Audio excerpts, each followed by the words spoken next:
Coming up on Bloomberg this weekend. Customers are still flying. I think it speaks to the importance of air travel, and particularly going into the summertime. We're live in Rio, where some of the biggest names in aviation are talking fuel prices and summer travel. We've seen strong demand despite the need to recover some of our costs. Hear live from the CEOs of United Airlines, Air France, and GE Aerospace.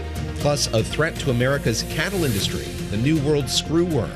There's a food production issue, but not a food safety issue. We talked to the Texas Agriculture Commissioner about what's being done to protect herds from the flesh-eating parasite. And Maine voters head to the polls on Tuesday as a Democratic candidate for Senate fights scandals on several fronts. As every single piece of that past and journey gets dug up, litigated, and weaponized, you have my back. Graham Platner says voters can look past his history, but will it make a difference now or in the general?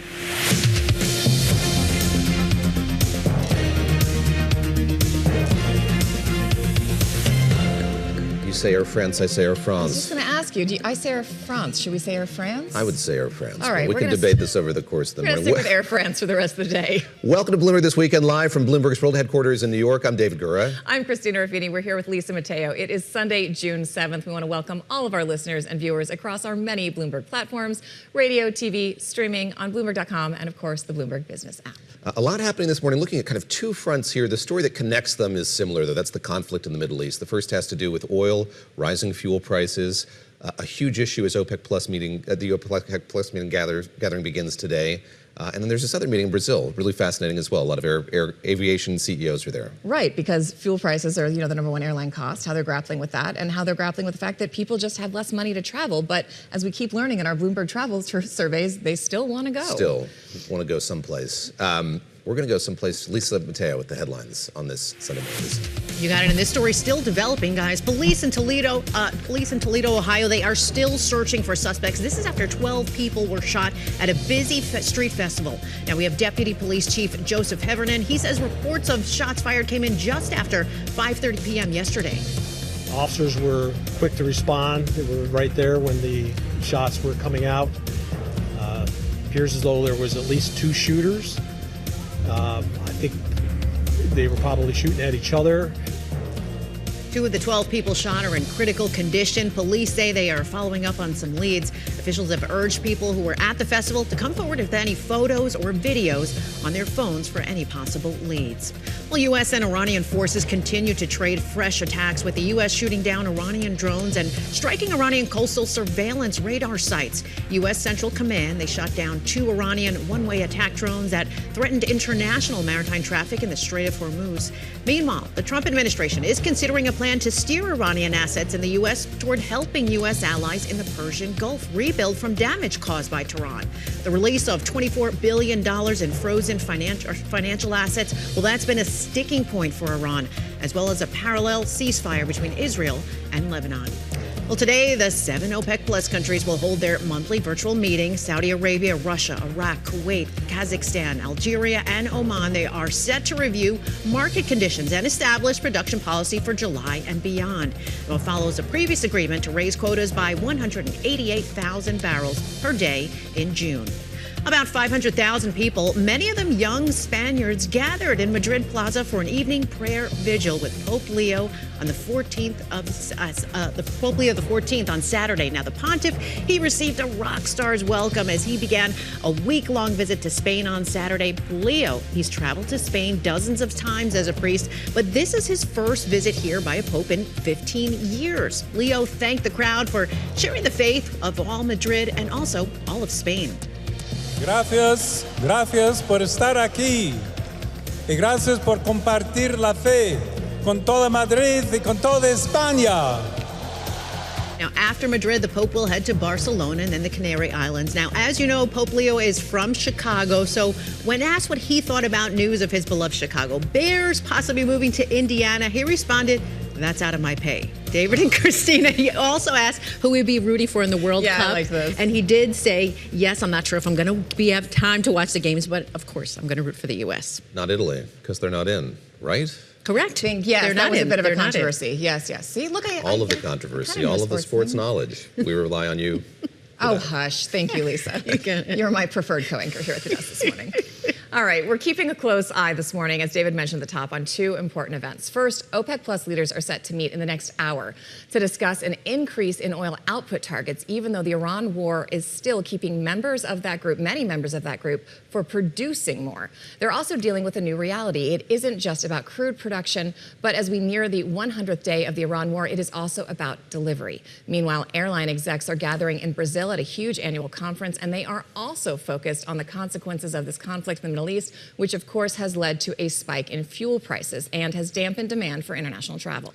Our colleagues Lisa Bromowitz and Guy Johnson are in Rio de Janeiro. They're going to be speaking with some of the biggest names in aviation over the course of the morning. We're going to bring you those conversations live with Air France's CEO Benjamin Smith, United's Chief Executive Scott Kirby, GE Aerospace's Larry Culp, and I should say Lisa also spoke with Delta's president, Peter Carter, and JetBlue CEO Joanna Garrity. So you're going to hear from all of them as well. Again, a big morning. I want to get right to it with Lisa Bromowitz at the World Air Transport Summit. Lisa is, of course, the co-anchor of Bloomberg Surveillance on Bloomberg Television. Veer Abu Omar also joins us. She's a Middle East correspondent for Bloomberg, based in Dubai, keeping an eye on that OPEC Plus meeting. Lisa, let me go to you first. So you have all of these executives kind of flying in from around the world.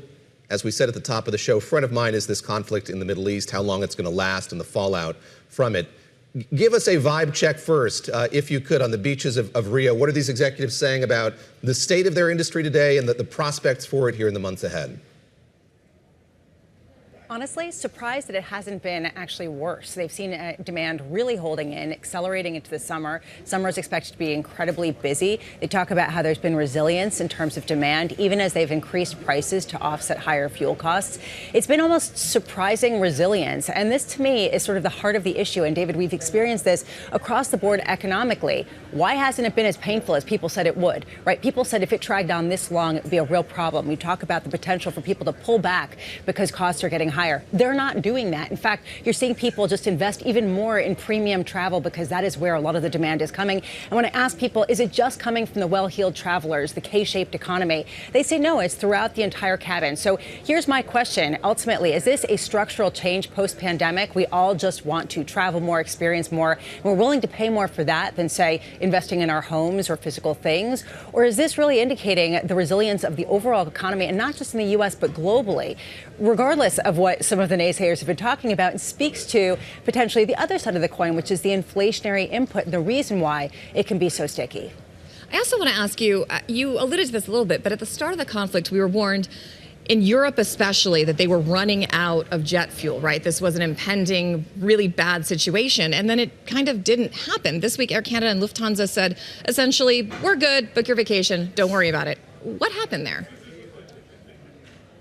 You know, this to me was one of the big discussion points at the beginning of the conflict was we would run out of oil, that jet fuel was going to dry up, and suddenly a transatlantic flight was going to be stranded over in Britain, unable to get back to the United States. And none of that has happened. In fact, when you talk to so many different executives, they all say that's not going to happen. We're not close to running out of jet fuel. When you say what happened, I mean, there was a great story this morning on the Bloomberg talking about how a lot of the supply coming from the U.S. has just really plugged the gap. And you've also seen a real pullback in demand, or at least in usage, when it comes to certain Asian economies. And that has offset some of the depletion that we've seen in terms of the total supplies. Either way, it doesn't seem to be that kind of top of mind moment. When I ask different executives here, are we close to that moment? Do you just have to wait a couple of months? They kind of shoo me off. They're like, stop it with that. We're not going to run out of jet fuel. It really is an issue. It is just really an issue of financial management at this point. Stop it with that. All right. You know, if we rise the undulations of all of this, the volatility in oil prices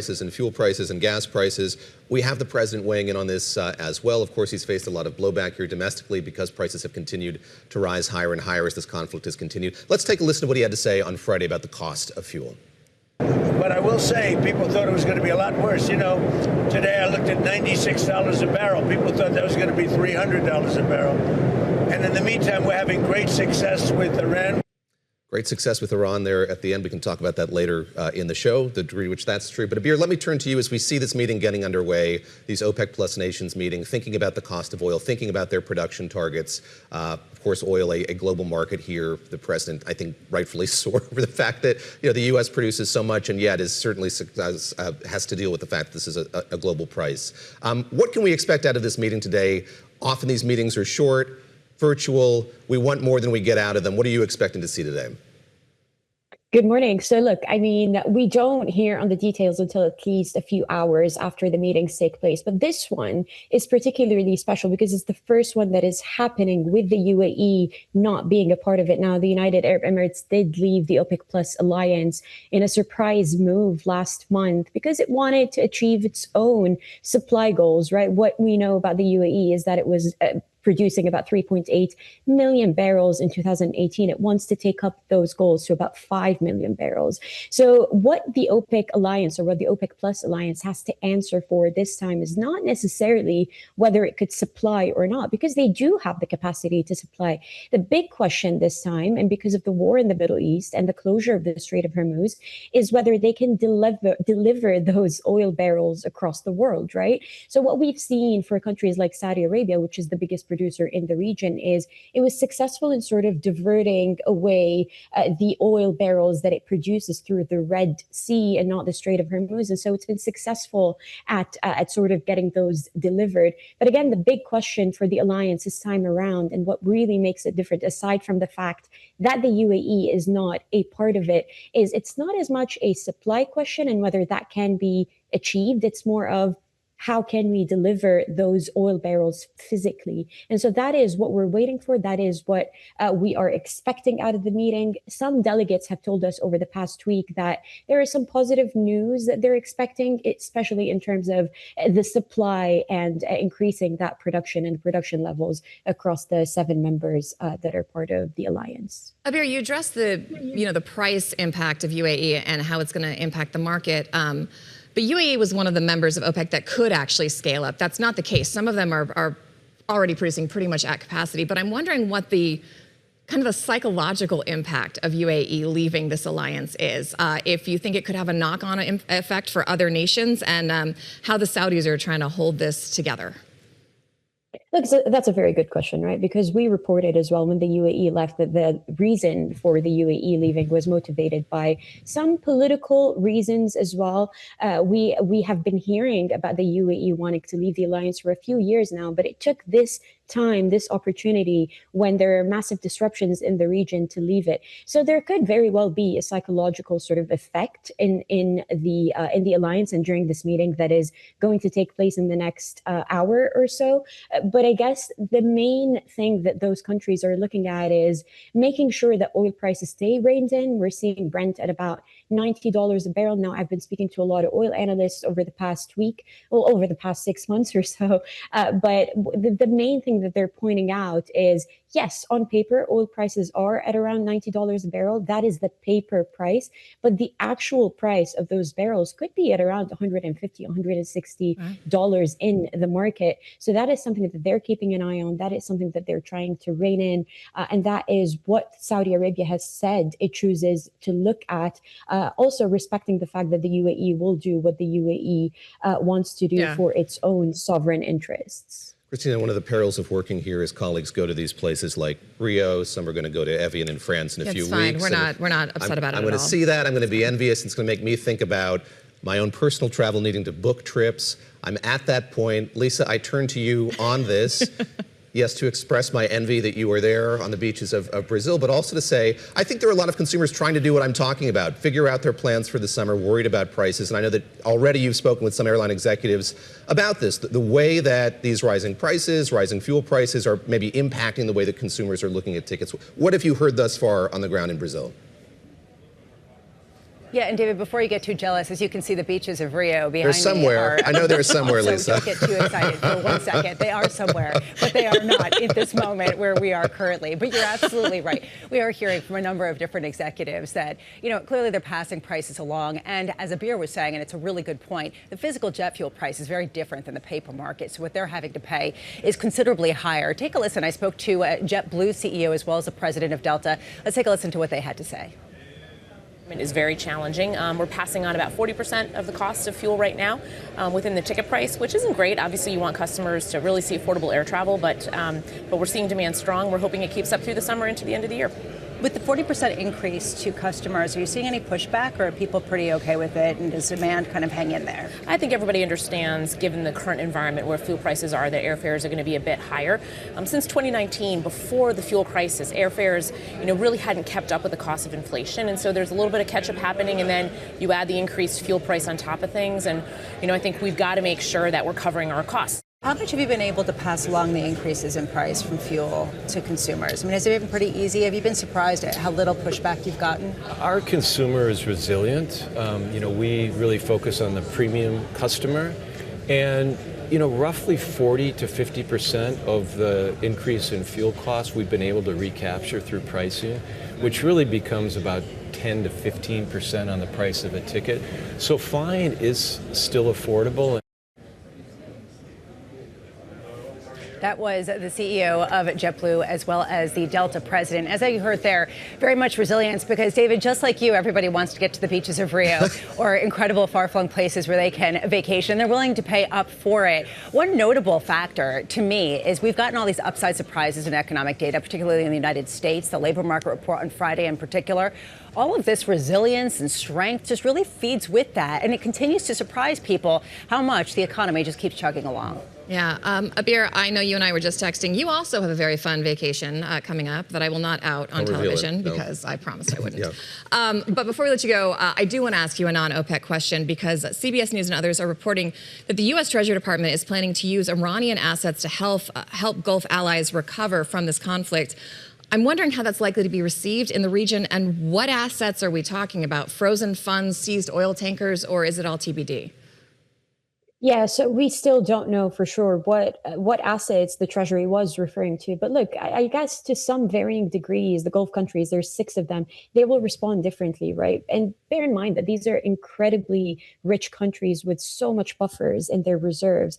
And so there's a question of, do they really need it? And again, I bring back the varying degrees. For example, Kuwait has suffered massive damages to the infrastructure of its main airport in an attack that happened earlier this week. So it'll be, I guess, a part of the equation will be that those countries are going to be thinking this is the U.S. solidifying that strategic partnership that it has with Gulf allies, especially that a lot of Gulf officials see this as a war that was started by the U.S. and Israel. But I guess the main question here is, how will Iran see this? Because the $24 billion in frozen assets is a main concession for the Iranians. And so that we'll have to wait and see what we're going to have to leave it there. Abir Abu Omar, she is in Dubai for us, and Lisa Abramovich is in Rio. And thank you both so much for joining us. Before we get to the Caipirinhas, there are a couple CEO interviews. Lisa's going to do one with the United CEO here in just a few minutes' time. We're going to hear from the CEO of Air France-KLM as well. A busy day of interviews from Rio de Janeiro. Very busy, and something we're all thinking about. Coming up, President Trump's pick for intelligence director is raising questions about his experience. We're going to talk to Republican Congressman Greg Steube, who sits on the House Intel Committee. That is next on Bloomberg This Weekend.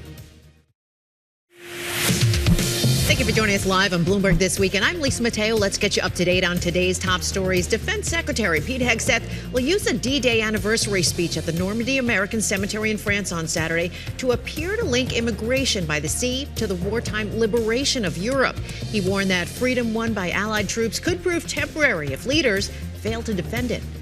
Sadly, today, different European beaches are stormed by different dangerous ideologies. Beaches in Spain, in Italy, in Greece, and Bulgaria, boats and men arrive. When will European capitals do something about that invasion? Now, in response to that, he added, I pray not and I believe not. Well, in Tel Aviv, around 1,000 protesters came out for the weekly anti-government rally at Habima Square on Saturday. Demonstrators denounced Prime Minister Benjamin Netanyahu's government. The rally comes as the Lebanese army and state media said Israeli airstrikes on southern Lebanon killed 9 people, including 3 members of the Lebanese military. And back here at home, parts of the Northeast experienced some severe weather. In West Virginia, powerful winds tossed large white tents at a college baseball game. At least 5 people were injured there. And I know, driving in this morning from New Jersey, I was dodging trees. You were. There were a number of power outages reported in New York, New Jersey as well. I didn't know it was the a change rough in weather. night last It was night. very quick You slept when it through happened. it. Did you sleep through it? We slept through everything. Really? I didn't notice anything. The wind was blowing. It was crazy. Viewers and listeners know I don't It was sleep. pretty bad. Up all night. Up all night. There you go. Lisa, thank you very much. President Trump's pick to be the acting director of national intelligence is getting mixed reviews from lawmakers on both sides of the aisle. The president asked Bill Pulte to do the job on an interim basis. He is currently the director of the federal housing finance industry, and for the foreseeable future, he's going to do both of those jobs at the same time. There's quite a bit of that going around right now. In the face of questions about Pulte's qualification to be the country's spy chief, Pulte doesn't have a security clearance, for one instance. Trump said he doesn't intend to nominate him permanently for the job. Republican Congressman Greg Steube sits on the House Permanent Select Committee for Intelligence, and we asked him what he thinks of the guy currently in the role. Yeah, I think what you've seen from the president is he's appointing people that he trusts in these different positions. Former Senator Marco Rubio, who's Secretary of State, wears like 4 hats right now. I think a lot of these positions, the president's probably going to wait to the midterms and kind of see how the races flush out, see how the House flushes out. I don't know Bill Pulte. I've never met him. Obviously, the president trusts him. I do have concerns with his lack of a security background, but if he's going to do what the president is asking him to do, I don't see a problem with that for a short-term basis. He's just, kind of filling in. It'd be like having the deputy take over, but obviously it's somebody that the president trusts. I do hope that he comes into the Intelligence Committee. I sit on Intel.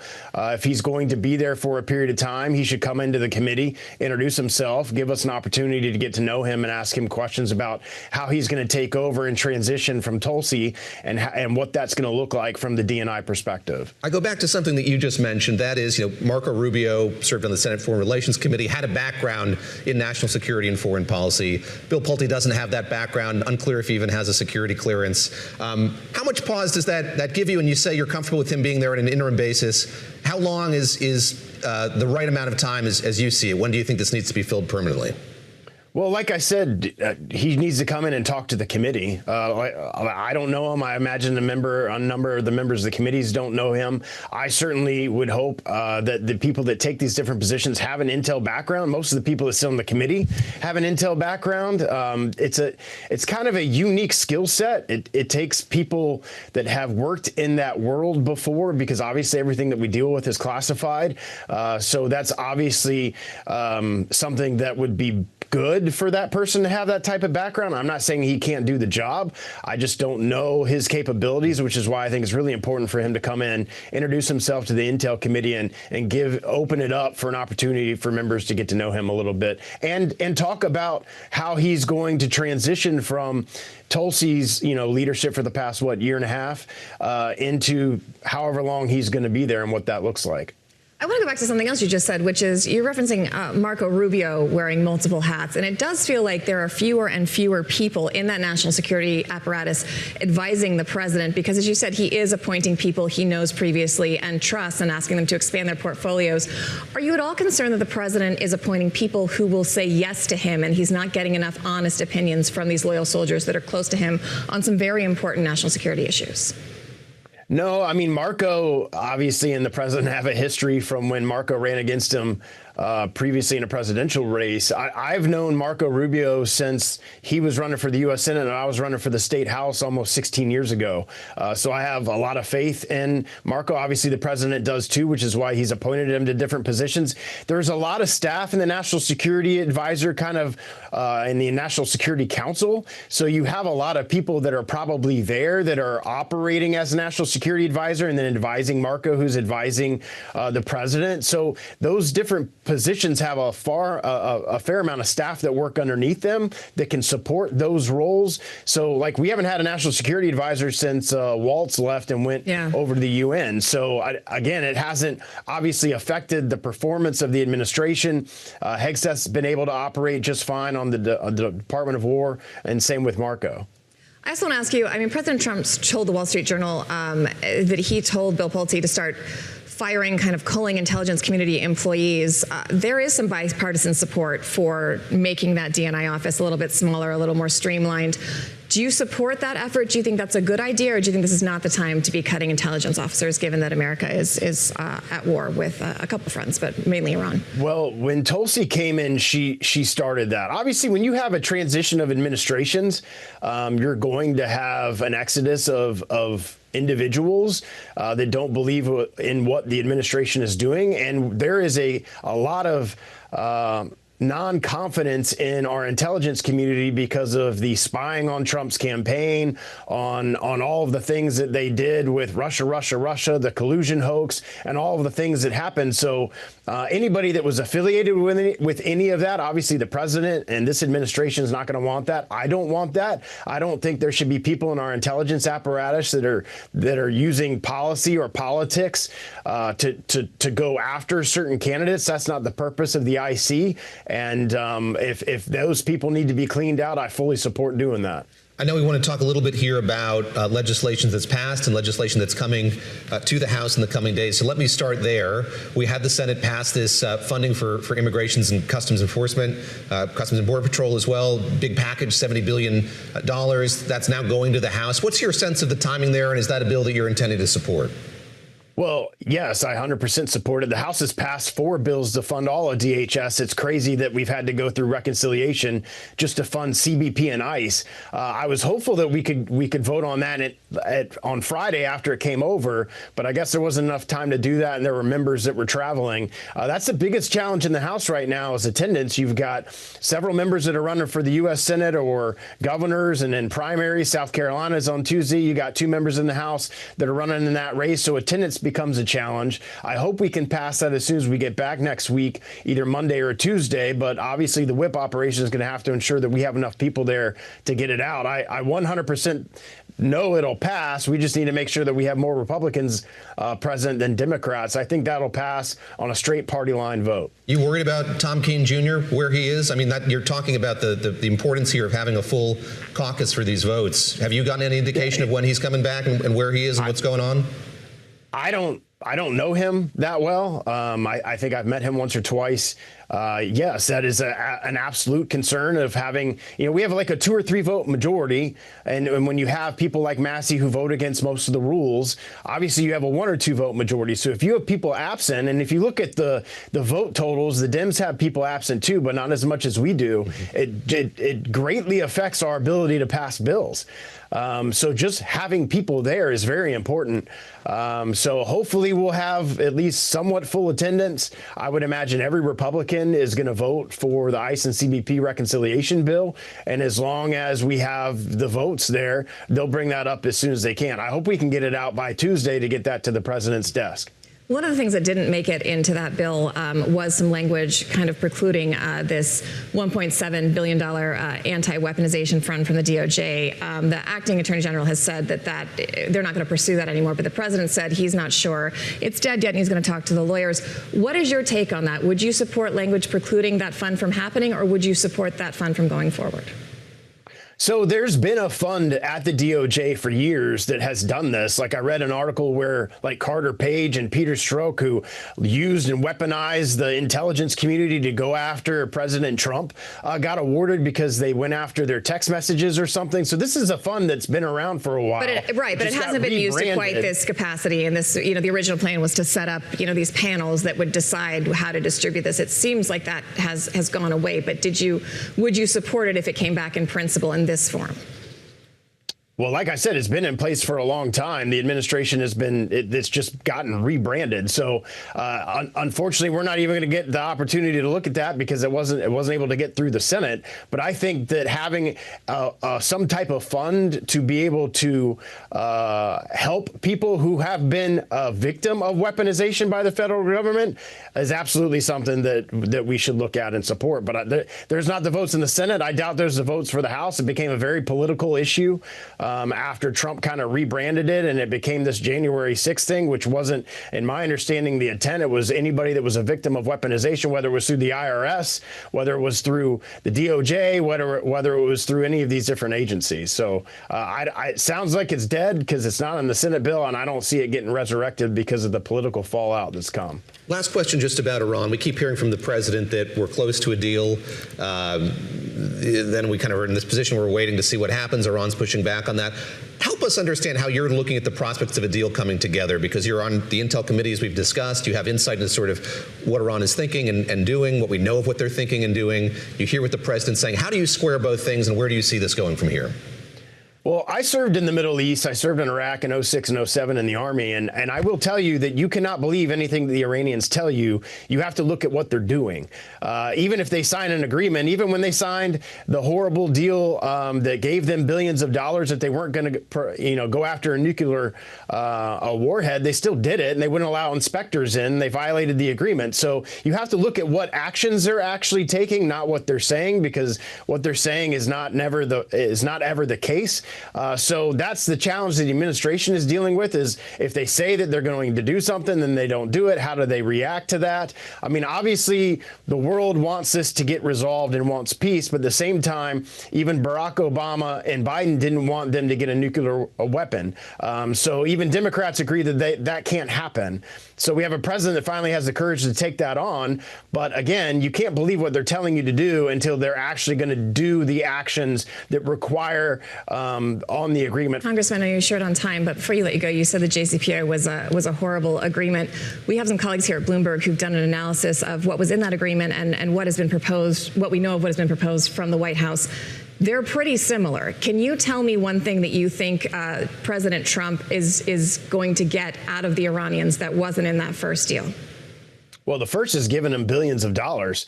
The president has multiple times said that was a horrible idea. I think that's a horrible idea. Why would you give open up billions of dollars to the largest state sponsor of terrorism in the world? So I think the president has been very clear: no nuclear weapons. We get the nuclear dust. You open the Strait of Hormuz, and you're not the largest state sponsor of terror in the world, and you're not going to sponsor terrorism throughout the world. I think if they do those three things, which to me is pretty easy, I think you'd have a pretty simple agreement that doesn't greenlight billions of dollars of cash to the regime. Carson Steube, thank you very much for the time. We appreciate it. Yeah, good to see you guys. Greg Steube, Republican of Florida, joining us to talk about that new acting head of intelligence here in the United States. Well, this morning, the World Airport Transportation Summit is underway in Rio de Janeiro. Let's go live to our colleague Guy Johnson. He is co-anchor of the opening trade and standing by with the CEO of Air France-KLM. I certainly am. Good morning, guys. Thank you very much indeed. Yeah, I'm here with the Group CEO of Air France-KLM, Ben Smith. Good morning. Hi, Guy. Nice to see you. So the news overnight is that you have just announced that you're flying back into Riyadh. You're flying back into the Gulf. Is this the first of many steps, or is this the first step you are taking, and then you're going to assess the situation, and then you're going to look at what the rest of the Gulf is going to be looking like? What is the situation in the Gulf for an airline like you? Yeah, well, today we're very cautious in returning to cities which we've pulled out of. So we've gone back into Riyadh, close cooperation with the French state from a security perspective, with our cabin staff, with our pilots. We have not reopened Dubai as of yet. Tel Aviv, Beirut are still closed. Dammam is still closed for us. So what would get you back into those routes? What do you need to see in terms of the situation on the ground? What did you see in Riyadh? What do you need to see elsewhere? Well, I think we need, as I just said, we need to have all of our stakeholders aligned to put us in a comfort position to go. And right now, we're not there on the destinations where we have. But does it need a peace deal? Does it need a full cessation of hostilities? Does it need what kind of boxes do you need to tick? Yeah. I mean, peace deal, no peace deal, as long as we're confident that it's not going to have an impact on safety at the particular airport. There doesn't necessarily need to be a peace deal, but we need to have confidence that we're not going to see any danger around those airports. Okay. So Riyadh, there never was, and there doesn't seem to be any today. So we know as a precaution, we pulled out when the fighting started, but now we're comfortable to go back in. Let's talk about the situation when it comes to fuel. I think you updated the market a couple of days ago. You talked about the idea you've definitely got enough fuel for the summer. What happens after the summer? You get the summer, and then what? So we've secured fuel through the end of August. We've got our full capacity in place. We have not pulled any of our capacity.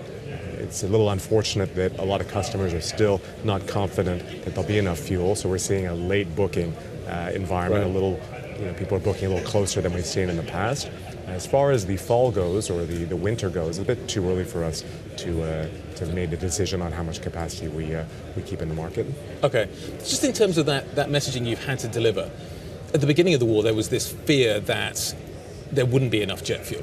And the industry came out very quickly and said, we've got enough fuel, the summer's going to be fine.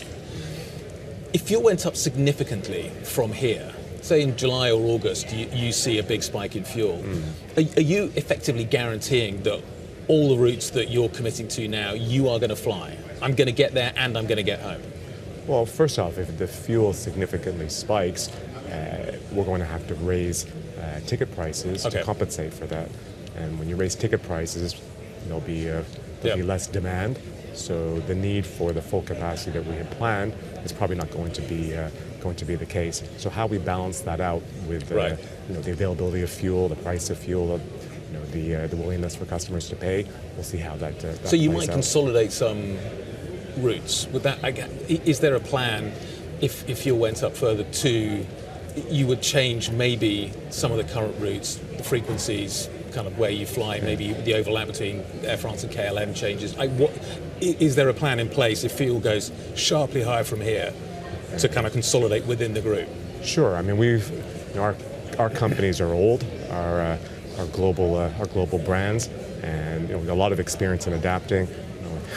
Last minute, medium term, long term. COVID was probably the most challenging for us to manage capacity and frequencies. So yes, depending on how the availability and price of fuel does evolve over the next few months, we'll adapt. If it means removing frequencies, consolidating frequencies, we'll make do with whatever comes at us. But that's not a plan you've got ready to go. That's something that you will do effectively kind of on the fly. Correct. Yeah. We're not. I mean, the supply of fuel, price of fuel, could be different in different parts of the world.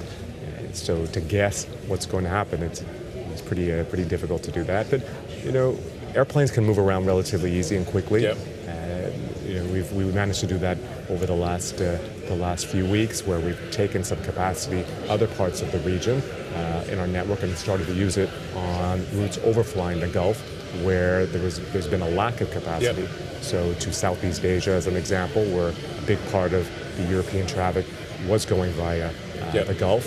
Now we've been able to offer something that is important and valued by customers. Let's just talk about that for a minute. How sticky do you think that demand is to go over the Gulf? I.e., do you think people will want to fly through the Gulf after this? Once there is a peace deal, do you think you may retain some of that traffic going out to Asia?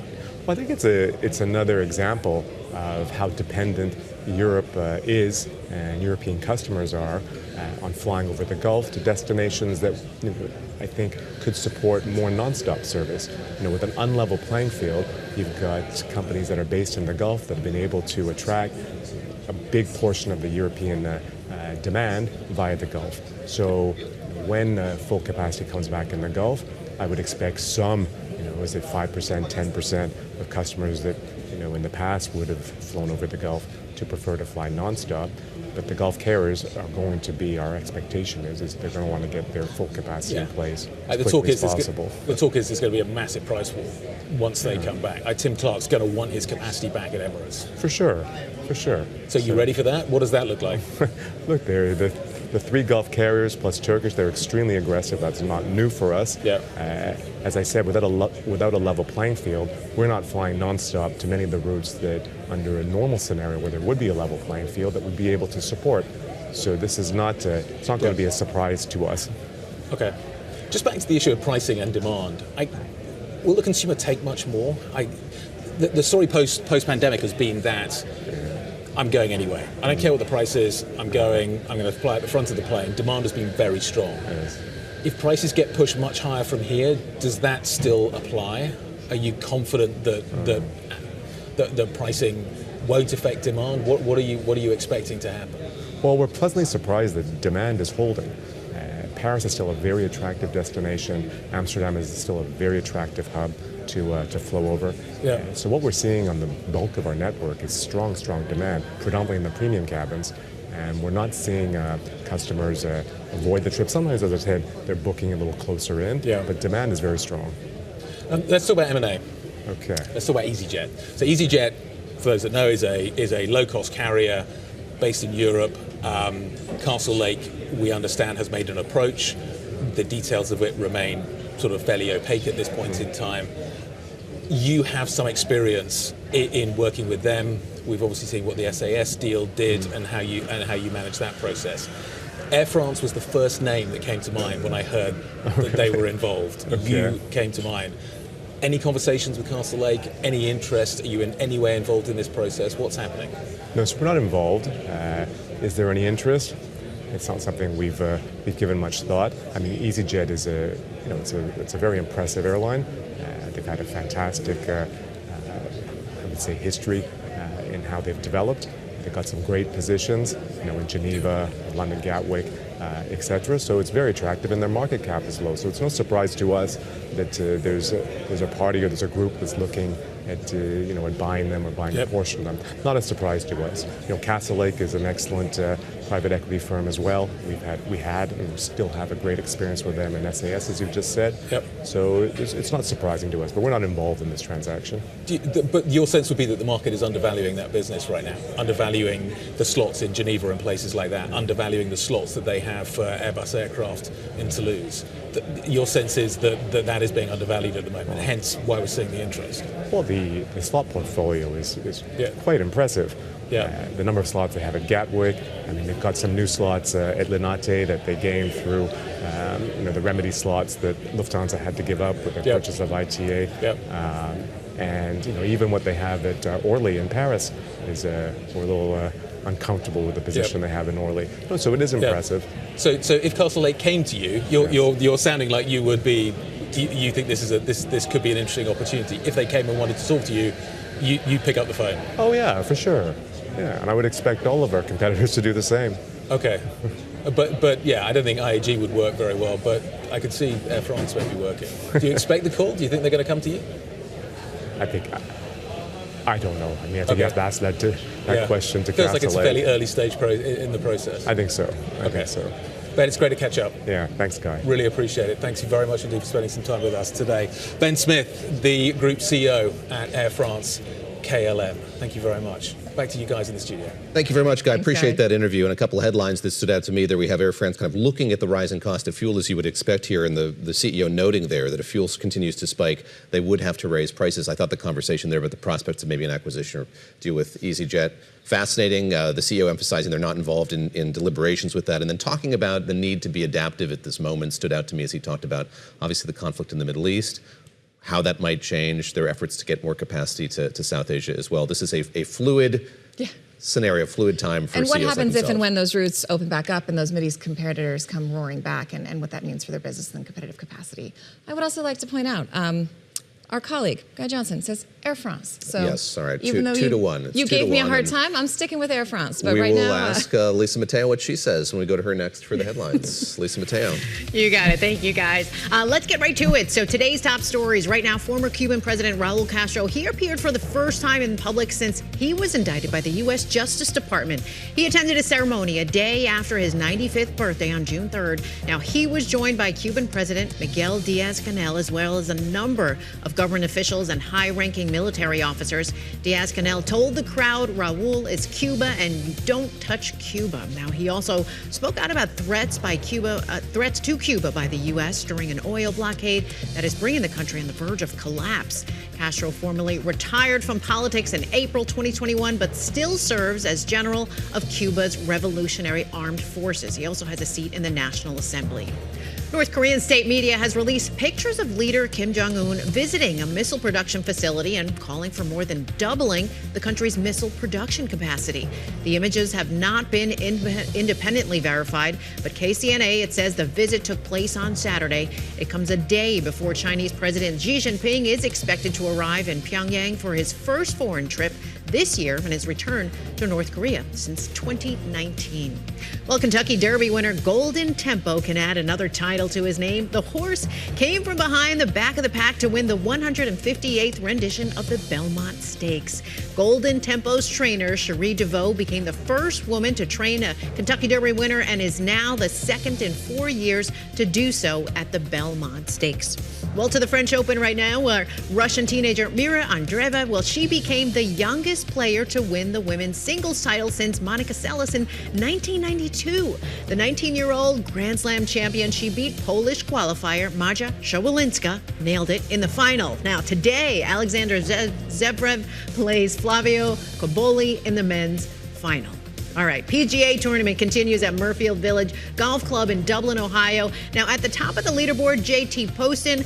Right now, he's at 9 under par. And then we also have Sam Burns right now in second place at 8 under par. In the race for the Stanley Cup, the Vegas Golden Knights topped the Carolina Hurricanes 5-4 in Game 3. The Golden Knights, they lead the series 2-1. And the Knicks, they are gearing up for Game 3 against the San Antonio Spurs at the Garden on Monday. With President Donald Trump expected, though, security is going to be tight. Madison Square Garden, the U.S. Secret Service, they have put new security measures in place. So a strict no-bag policy will be in effect. There will be TSA-style screening procedures in effect, and guests are being encouraged to arrive 2 hours before tip-off. It's like you're going to half a plane. And FIFA, they have reversed its World Cup water bottle ban after receiving backlash from fans and politicians. So it now says fans are allowed to bring in one soft plastic 20-ounce factory-sealed disposable water bottle into any 2026 World Cup match in the U.S. and Canada. David and Christina, I guess people were thirsty. And didn't want to pay for a $10 equivalent water to like bottle. 1/10,000th the cost of a ticket. So I mean, that's fair. But so we were talking about this earlier, and I was saying growing up in Colorado. You have a point of a Coloradan's point of distinction. But I was wrong. I thought growing up in Colorado that it was a rule, it was a law that you had to bring a water bottle. I looked it up. It's just people would let you because it's Colorado. Everybody has water. Even AMC movie theaters, they would say you could bring one in. You were allowed to bring. You generally overlook it. But I did Google this. There's a New York City Council rule that was passed in 2024 that allows people to bring refillable water bottles to sports venues. So maybe somebody also Googled Christina it. Christina Ruffini. Listen, I like a water bottle. The roundup. Expert water. Gotta Here, hydrate there, water. and everywhere. Golden Tempo. Sad that it didn't compete in the Preakness because then it could have the triple crown. It could have had the triple crown. All right. Thank you, Lisa. All right, Lisa just mentioned it. The NBA Finals are coming to New York. Game 3. Up next, we're going to talk about it. Stick with us.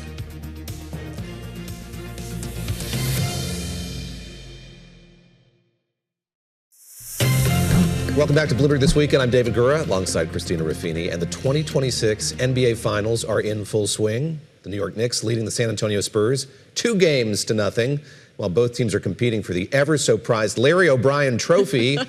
The real winner might just be the rest of the league. Yeah, no kidding. We spoke with Randall Williams. He's the co-host of Bloomberg Business of Sports podcast on why the Knicks-Spurs matchup is a goldmine for the NBA.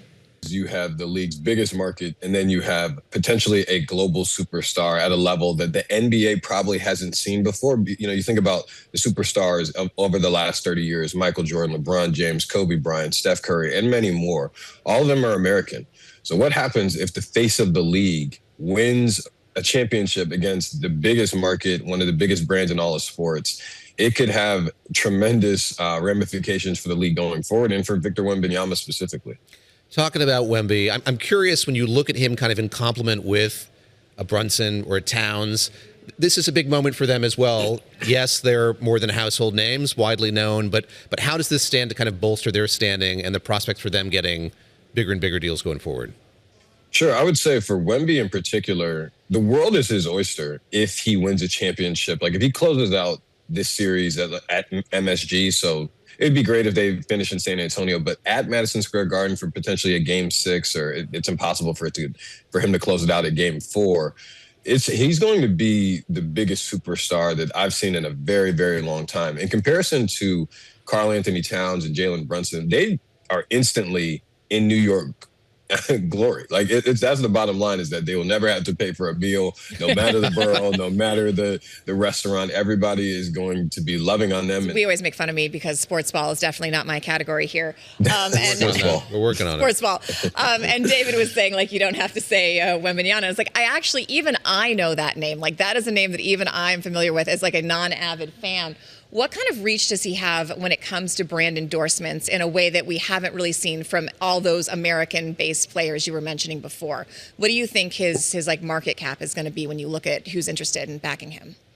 Well, he's been very, very selective. His partners have been Nike, Louis Vuitton, and there was a drink called Barcode, and I'm unclear if that partnership is still active, the Barcode one specifically. But beyond that, you think about just him being from France, the way that he talks about basketball, the way that he speaks socially.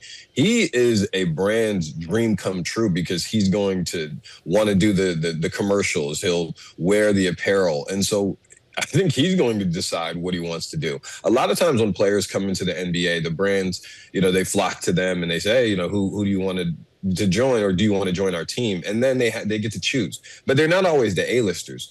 Victor Wembanyama is 22 years old and would be just about an A-lister for any brand that he selects, as opposed to the brand selecting him. God, he's only 22. I know. That's sobering. crazy to me. That's sobering. It's ridiculous. Like very underachieving here on this couch. David, go ahead. Randall, can you contrast this year's finals with what we saw last year? So you had the Thunder and the Pacers last year. I know there was a lot of hand-wringing about the reach of that and the relative value of that.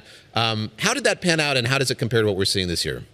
The energy this year is just different. In comparison to Oklahoma City, I'd say Oklahoma City had a higher energy in terms of around the arena.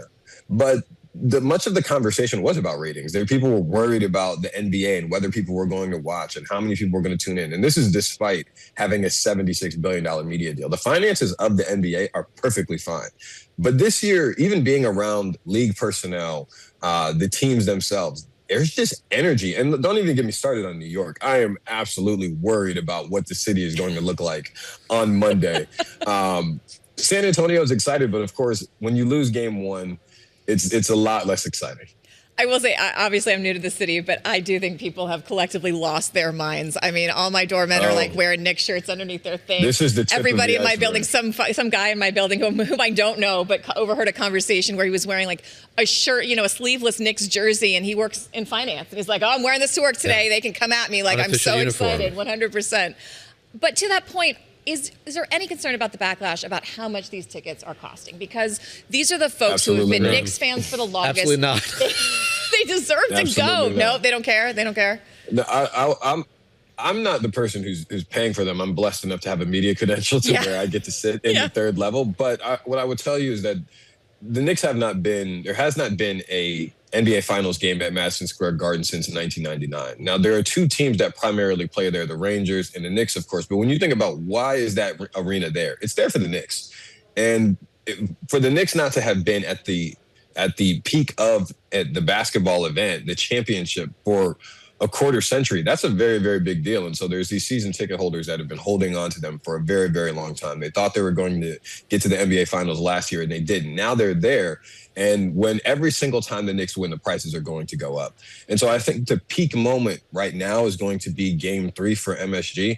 But let me tell you something. If this series closes out and the Knicks go up 3-1 and they have the opportunity to win the series at Madison Square Garden, I think that will truly be a once-in-a-lifetime event, not just for being in the arena, but just being around Madison Square Garden. I think it is going to be absolute pandemonium.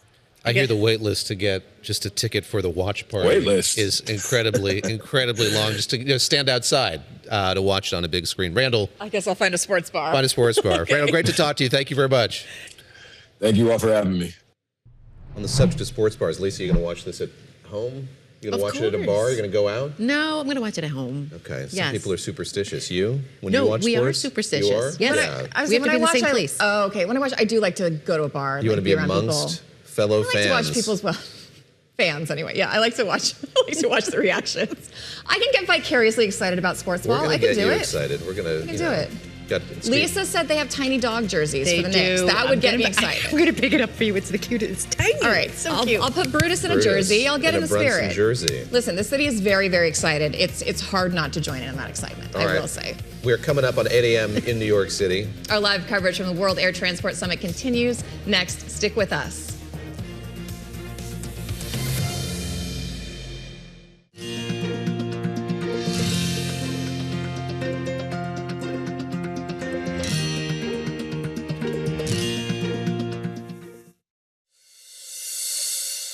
Coming up on Bloomberg this weekend. Customers are still flying. I think it speaks to the importance of air travel, and particularly going into the summertime. We're live in Rio, where some of the biggest names in aviation are talking fuel prices and summer travel. We've seen strong demand despite the need to recover some of our costs. Hear live from the CEOs of United Airlines and GE Aerospace.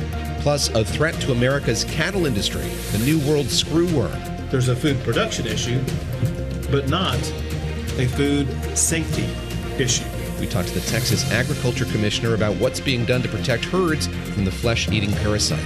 And Maine voters head to the polls on Tuesday as a Democratic candidate for Senate fights scandals on several fronts. As every single piece of that past and journey gets dug up, litigated, and weaponized, you have my back. Graham Platner says voters can look past his history, but will it make a difference now or in the general?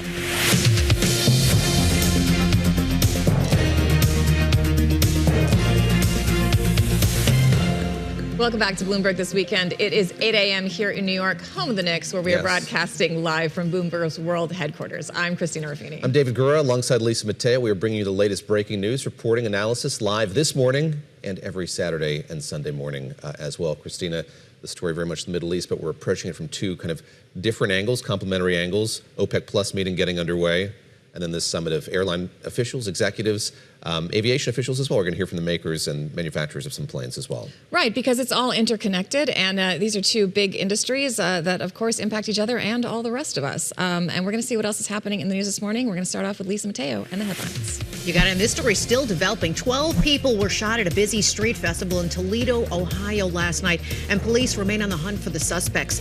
Officials there say at least there were 2 gunmen who may have been shooting at one another. 2 of the 12 people shot are in critical condition. Now, this person described the frustration in the area. People just don't care. And a lot of people already have kids themselves, and they don't even think about those stray bullets. You might be looking for this dude, but they don't think about the stray bullets. They don't think about the children at risk. Now, officials have urged people who were at the festival to come forward with any photos or videos on their phones for any possible leads.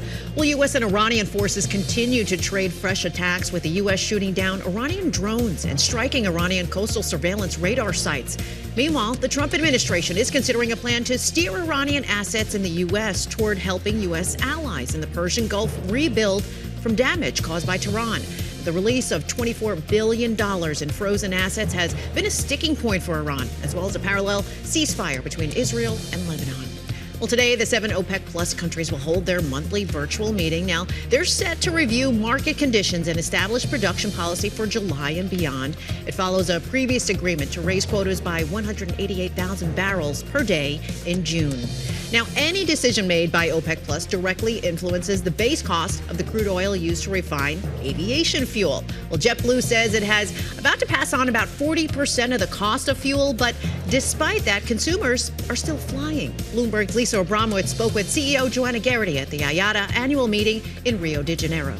Since 2019, before the fuel crisis, airfares, really hadn't kept up with the cost of inflation. And so there's a little bit of catch-up happening, and then you add the increased fuel price on top of things. And, I think we've got to make sure that we're covering our costs. Spirit is a great example of an airline that just couldn't cover its costs. Everybody loves $29 fares, but when your input costs are a lot more than $29 a customer, it makes it challenging. Now, at the same conference, Delta Airlines President Peter Carter, he says travelers continue to pay up for high-end experiences. We are finding that our consumer has an insatiable appetite for premium experiences. And everything that we have introduced seems to just be truly inhaled by the consumer. Now, coming up later this hour, Lisa Abramowitz, she's going to sit down with United Airlines CEO Scott Kirby, and we're going to bring that interview live in just a few later this hour. Should be fascinating. Lisa's had a number of interviews with him over the last many months, and really getting a lot of insight from him into how much this conflict has affected the aviation industry. Yeah, and these U.S. airlines are facing a lot of competition in addition to these high fuel prices and how they're going to pivot. And United is one of the ones I think you think of as having a global reach, flies to a lot of places I know I've been in my life. And so we'll see how everything comes together, as we were just talking about. Thanks, Lisa. All right, this will be an historic week for the market. SpaceX, ticker SPCX, is going to make its debut on the NASDAQ on Friday. That's right, it is happening. It's happening this week. It's going to shatter records and be the largest ever initial IPO, initial public offering. So this is an opportunity for the company to make some money, investors to make some money, and for me to make some groan-worthy puns as we continue onward here. The estimates for how big SpaceX could be are quite literally astronomical. But there's a lot that could happen between now and then. Joining us now ahead of the launch, David. Ed Ludlow, co-host of Bloomberg Tech, Bailey Lipschultz, a senior equities reporter covering IPOs, and George Ferguson, senior aerospace defense and airline analyst. Apologies to all of you for enduring that. I know that Ed Ludlow's heard none of these puns before and certainly isn't tired of these old tropes. Ed, I'm going to start with you. I know you're going to be in town for this IPO when it happens at the NASDAQ. What should we expect here in the days leading up to it? What should we be watching for this week? Yeah, I mean, nothing about this process from SpaceX has been typical. It's been highly unusual, but technically right now they're in a roadshow. They're out there in different guises trying to convince investors that the story is real, and that the investors big and small should participate.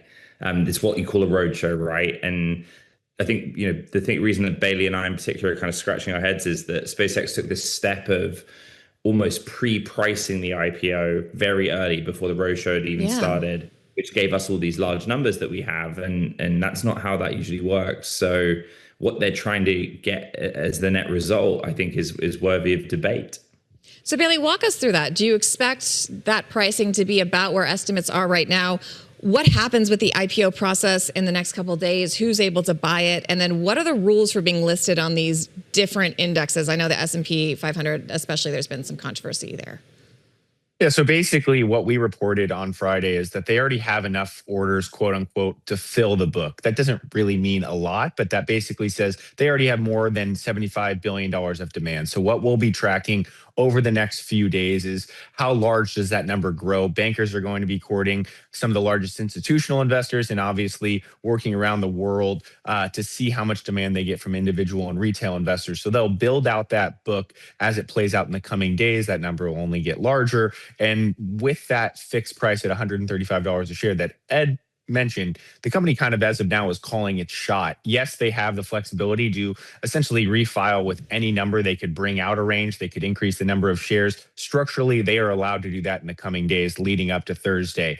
Once we see books likely close on Wednesday, that's when the bankers' real work will begin. And we'll be chasing and calling all of our sources to see, okay, are they staying at $135 a share? And will this stick at an initial fundraise of $75 billion at a $1.77 trillion valuation? Huge numbers that we're going to keep an eye on. But really, this is where the bankers are going to have to pull together these orders and try to get a better sense of where this will ultimately go. As you mentioned, this is a company that should be joining the NASDAQ 100 15 trading days after they price and trade on Friday. So they'll be joining the NASDAQ 100 early in July. They will not be joining the S&P 500 in 6 months. And we put out a story on Friday that according to analyst estimates that we've gotten our hands on, it may be closer to 2027, 2028, because they do need to be net income positive on a trailing 12-month basis. And in the last quarter, they're still operating at a loss, and analysts are expecting them to only continue to spend more money in the coming years. Yeah, Barron's is calling SpaceX the world's most valuable money-losing company. Go ahead, David. Bailey, I want to dig into that. I read that piece. You quote Howard Silverblatt, longtime veteran of S&P, and he talked about how S&P is still holding fast to this, that net income positive thing that's been there for so long. Is it likely to change? Is this a moment when S&P is likely to reevaluate that? Just describe the kind of contrast here between S&P and NASDAQ in more detail, if you would. Well, the S&P has this committee. No one knows who's in it. They take this proposal. They went to this committee and said, we want you to look through shortening the timeline from 12 months to 6 months. We want you to reevaluate if we still think GAAP net income positivity on a 12-month basis is still a bar that we want to be cleared. The committee came out and seemingly said, all the rules that we had in place before, still in place. Yes, they could reevaluate this in 6 months. They could reevaluate this in 3 months. That is totally up to S&P if they want to do that. The difference between them and NASDAQ 100, NASDAQ operates a exchange. They benefit from having SpaceX trading on the NASDAQ. You have to be on the NASDAQ to be in the NASDAQ 100. So that's a bargaining chip from the exchange perspective. The big question will be, does S&P reevaluate this again if we do get Anthropic going public later this year? If we get OpenAI going public later this year, a company that people don't think will be profitable until the 2030s, that again creates more of a conversation. But we dealt with this before with Tesla, with Uber, with a number of other companies that whether they were building out their operations or didn't care to, according to financial statements, be profitable, weren't added to the S&P 500 for quite some time. And that was good and bad, depending on the investors you spoke to.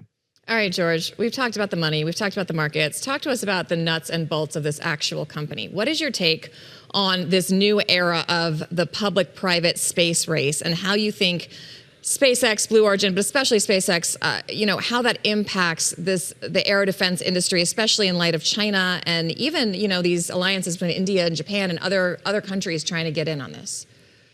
Yeah, so thanks for having me again. So, and to me, the new space race, I mean, I think some of the technological hurdles they're overcoming are outstanding.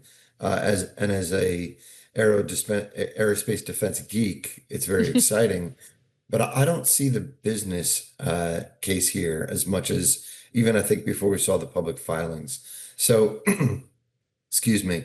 So when we looked at SpaceX got into the filings, 76% of their launch business was all for Starlink in 2025. Some 80% were for Starlink in the first quarter. So, I mean, Elon Musk has built, I think, a very impressive space business, but it solely serves his low Earth orbit Starlink. And as we think about Starlink, we think about demand for space from governments, from low Earth orbit operators. First, I think low Earth orbit operators are the biggest potential operators or requirers of lift into space. They're building constellations that are 10,000. Some of them expect sort of 12, 13, 15,000 large satellite constellations. Look, I think that maybe there's room for maybe 5 of those in the world when I think about sort of the next decade or so. I think maybe the Chinese would want to build out a couple of these. You've seen already Amazon, they'll build something out with LEO.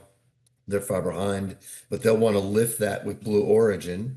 I think the Chinese want to lift that with something out of China. There's a lot of SpaceX wannabes out of China, and I think maybe Europe or India might do one of these LEO constellations. I think government satellite isn't big enough to sort of warrant a business like this, and so while I'm super excited about the business and the technology, again, I think the majority of the service launch is for Elon Musk's dream of data centers in space and connectivity out of space to the Earth's surface, which is Starlink. Elon Musk had an opportunity to kind of explain the business to a sophisticated audience. He started his roadshow right down Park Avenue at JP Morgan's headquarters with Jamie Dimon. Let's take a listen to what he had to say about the motivations for going public right now. Why SpaceX public now? Because you had choices, you didn't have to. Why now? We're embarking on a massive new growth phase, and we need capital for that.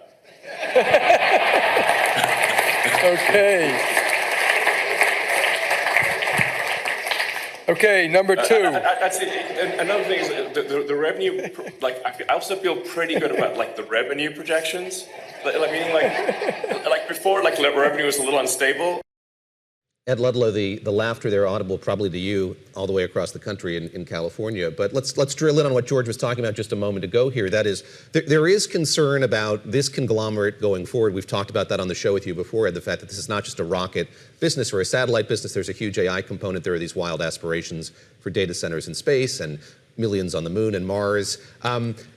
How incumbent on Elon Musk is it to make this case to investors? Or is there, as we've been talking about, a pool of investors, prospective investors, who are so bought into this vision that Elon Musk has that's really not necessary at this point? Yeah, a big part of the story for those investors that have been with SpaceX for a long period of time as a private company, and a lot of people that are considering, how do I and will I participate in this IPO? It's Elon Musk is kind of the swing factor. We call it boilerplate, but in the S1 filing, there's a section dedicated to the fact that everything SpaceX outlines in its future is dependent on Elon Musk still being around to make it happen.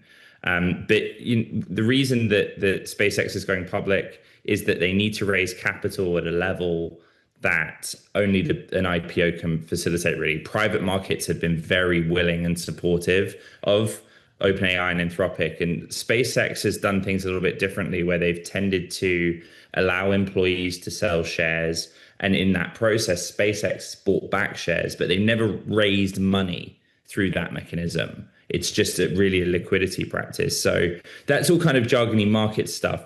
The main point being they need money. Why do they need money? They need money to buy GPUs, chips for running AI models, because the business model going forward is not one of simply launching stuff into orbit. The way that they present it is that they will make the vast majority of their money from selling AI software. And there's like a series of steps for them to get there. I mean, there are certain large objects or co-anchors I would like to launch into orbit if they don't stop making terrible space puns this morning. You heard what she's saying about you, Lisa? I'm sorry. You leave Lisa alone. Bailey, I do want to ask you about, we had this real slump of these tech stocks towards the end of the week and after Friday. So now you've got SpaceX entering the mix. How do you think this mega cap is going to impact the entire market as we go back to trading tomorrow? I've heard every kind of take from this is people selling to create capacity. This is strictly what happens when large IPOs take place. The one thing I will point back to, as Ed knows as well as I do, this has been the worst kept secret of an IPO of all time. And 5 months ago, we were reporting that they wanted $1.75 to $2 trillion in valuation. They wanted to raise $75 billion in capacity. They were planning on doing that this summer. Obviously, there are technical inputs. Obviously, no one working on this deal wants to see the NASDAQ 100 down 4% on Friday. Everyone will be keeping an eye on how the markets trade in the coming days. But I do question to some degree the causation versus correlation of a market that has seemingly been doing nothing but moving up and to the right with a bit of a pullback. Obviously, if we do see more volatility, we do see a spike in the VIX Monday through Wednesday, that could cause a bit of consternation. And there could be a bit of questions around where is this capital flowing from and what does it ultimately mean? Mm-hmm. But I do think the big question will be how the market performs. Was Friday really just a reaction to some economic data and a re-rating or resetting a bit of Fed expectations? The IPO Palooza here on Bloomberg this weekend. Our thanks to all of you for joining us. Ed Ludlow, of course, anchor of Bloomberg Tech. Bailey Lipschultz, senior equities reporter here at Bloomberg News. George Ferguson with Bloomberg Intelligence. George, we're going to beg you to stick around. Of course, the other big story we're covering this morning is this conference taking place in Rio.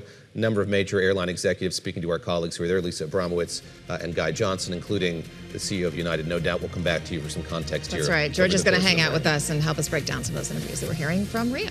All right, coming up here, beef prices already rising. Now there are concerns about an outbreak of the deadly New World screwworm, a parasite. We'll talk with the Texas Agriculture Commissioner straight ahead on Bloomberg This Weekend, on Bloomberg Radio, Bloomberg Television, Bloomberg.com, and the Bloomberg Business app. Thanks for joining us live on Bloomberg This Weekend. I'm Lisa Mateo. Let's update you on today's top stories. About 500,000 people gathered yesterday in Madrid Plaza for an evening prayer vigil with Pope Leo XIV. Now, the pontiff, he received a rock star's welcome as he began a week-long visit to Spain. Now, Leo has traveled the country dozens of times as a priest, but this is the first visit there by a pope in 15 years. Leo thanked the crowd for sharing the faith with all of Madrid and all of Spain. Gracias por estar aquí y gracias por compartir la fe con toda Madrid y con toda España. After Madrid, the Pope will head to Barcelona and then the Canary Islands. In Tel Aviv, around 1,000 protesters, they came out for the weekly anti-government rally at Habima Square on Saturday. Demonstrators, they denounced Prime Minister Benjamin Netanyahu's government. The rally comes as the Lebanese army and state media said Israeli airstrikes in southern Lebanon killed 9 people, including 3 members of the Lebanese military. North Korean state media has released pictures of leader Kim Jong-un visiting a missile production facility and calling for more than doubling the country's missile production capacity. The images have not been independently verified KCNA say the visit took place on Saturday. It comes a day before Chinese President Xi Jinping is expected to arrive in Pyongyang for his first foreign trip of this year and his first return to North Korea since 2019. David and Christina. Lisa, thank you very much. We haven't talked a lot about North Korea. Our focus has been elsewhere. No, they were bubbling up. North Korea, when it's out of the headlines, does tend to test some things and try to get attention. But, interesting gender equality story there. The heir apparent is his daughter, not his son. Yes. Still very young. Still very young. He's seemingly still alive and kicking and doing well, so we'll see. And we'll have to see how durable that regime is, although so far that's the second generation, of course. So thanks, Lisa. Just synthesizing what we heard there from Ed and Bailey and from George, this is going to be a fascinating week, and I was struck by what Bailey was saying, especially about how this is likely to color these other major IPOs that we're waiting for. So you rightly bringing up the fact that a lot of these indices changing their rules so that they could get the stock into those baskets earlier. That question of whether that's going to be the case going forward for Anthropic and OpenAI, something that's really fascinating to me as well. I think there's also interesting things going on. We were talking about this morning. They're making more of it available to retail buyers than usual. So they're making about 30% of the stock. Anybody can buy it. Obviously, there's high interest. I feel like everybody I went to high school with knows this name and is like, oh, let's buy some, that guy. Let's buy some stock. But there's a couple things that go with that, and one of them is there's a risk for it to evaluate very highly and then obviously lose money. But we were reading this morning at one of our producers that a lot of brokerages and accounts are setting rules about flipping it. Yes. Like if you buy it and then sell it immediately before the 15 days, there are penalties for that. And if you do it more than a couple times, you can actually get banned from your trading account, which is something I did not know but learned this morning. There you go. All right, the upcoming FIFA World Cup shaping up to be the most lucrative in history, with FIFA expecting $11 billion in revenue from an expanded 48-team, 104-match tournament that is taking place across North America. That's right, but what are the true benefits of hosting the World Cup for the U.S.? The average citizen is expected to shoulder the burden of traffic, security, and other disruptions, with many Americans not even able to afford the tickets to the games. We spoke with Bloomberg opinion columnist Adam Minter to discuss if he thought there were real benefits to hosting the 2026 FIFA World Cup. Right now, the best we can say is that the jury's kind of out on this. If we just look at one of the benefits that everybody touted, tourism benefit, the numbers are running behind. Hoteliers are saying that the forecast, they're 80% behind the forecasted room occupancy rates that they were given months ago. That's not good. Airbnbs are facing the same situation. If the tourists aren't coming, the economic projections surrounding what the tourists were supposed to spend beyond just the hotels aren't going to come true either. So at least on the economic development side, it's not there. Can you talk about the whole concept behind, why host cities do this? I mean, there's the infrastructure boost, right? There's the reason they can do it is because they want to improve their image, right? So for the U.S., I mean, we have the infrastructure, we have the tourism industry, we've built up soccer. Soccer is not like how it used to be. It's really become something big here. I don't understand what the benefit is. Is it for small businesses? They do a lot of these different, festivals, watch parties, things like that. Right. I mean, that was always the implicit bargain. As you said, there's infrastructure, there's an image boost. And when those things are all taken care of, when the U.S. already has its own domestic soccer league with Lionel Messi, what's left? It's accessibility. That means, regular folks, families can go to the matches in theory. And if you can't get a ticket to the match because it's unaffordable, because, some of these tickets, like to the opening U.S. match against Paraguay, they're starting at around $1,900 per ticket. If you can't do that, you can at least go to a fan festival, in which is the idea. FIFA asked the host cities to set up these big festivals where anybody can come and watch a match with everybody else. But even those aren't quite living up to the accessibility promises. In a lot of places, they may be free. Some of the cities offer them for free. But then, of course, they've got the premium seating. And some of that premium seating at the free Fan Fest starts around $200. And even the free Fan Fest, for example, in Los Angeles, it's a $10 admission fee. So this promise that this is sort of the people's festival, the people's tournament, isn't really turning out to be the people's tournament. It's not accessible to everybody else. And even that side of the bargain isn't coming true. Well, that's what I want to go back to what you were talking about at the beginning about, Airbnb bookings are down, the hotel bookings aren't where they need to be. Do we know why? Is it a combination of how much this is costing in a time when a lot of people, not just in the U.S., but around the world, are feeling the economic squeeze? There's also this visa issue. It's not a time when a lot of people from some of these countries where their teams are playing are going to either be able to get a visa or might be nervous about getting that visa and traveling in and out of security in the U.S., just given the uncertainty of immigration right now. How much are those factors weighing in? Those are factors, and another factor that we can't talk enough about really is simply the price of tickets. Yeah. One of the things you're seeing is the fan groups, the supporter groups in places like Europe, they're complaining that they can't afford to fly to the U.S., stay in a hotel, and above all, buy a ticket into a match because, you know, they can be thousands of dollars, and FIFA is controlling the supply. They're controlling the parts of the secondhand market, so that makes it very hard for, you know, these folks who say live in Ireland or the UK or Germany or wherever it is, this would be their once every 4-year big shebang trip to afford it. They can't. So you're also losing that. And by losing that, you know, from a U.S. perspective, again, you're losing tourists and you're losing the image boost, the opportunity for these folks, middle class folks who are, you know, on a splurge, coming to your country and saying, hey, this isn't so bad. This isn't what we've been reading about. You know, it's actually a friendly reception. So again, it's another sort of broken part of the bargain, and it's got that international component to it. I'm wondering, why are the prices so much higher this time around? We have some sound from the Atlanta mayor talking about this. We're ready from a safety and security perspective, from making sure that people can get around, get through, and get to the games and matches. But we also wanted the community to benefit. Everybody can't afford those expensive tickets. Everybody can't go to the match every day, but can they go to a fan fest? Can they go to a watch party? Can they get some cultural exchanges with the people that are going to be coming here? Can our small businesses thrive? So that's why I wanted it to be with the community and not to the community. So that hits on what you were just talking about. Is there a reason the tickets are so much more this time around? Yeah, FIFA wants to make a lot of money off this tournament. They've been very okay, there we go. They've been very upfront. They control the ticket pricing, not the local organizers, not the local governments. FIFA does, and they've been very upfront that, you know, the U.S. is the world's largest sports and entertainment market, and they are coming to take advantage of that. And you know, they will also at the same time make the argument, we're just pricing things where the market is, and there's a market for people willing to pay, you know, thousands of dollars for a ticket. You know, we're seeing it with, you know, the NBA Finals. We've seen it with the Super Bowl. We see it with these mega events when they come to the U.S. So their argument is, we're just trying to, we're helpless. We're only playing with the market.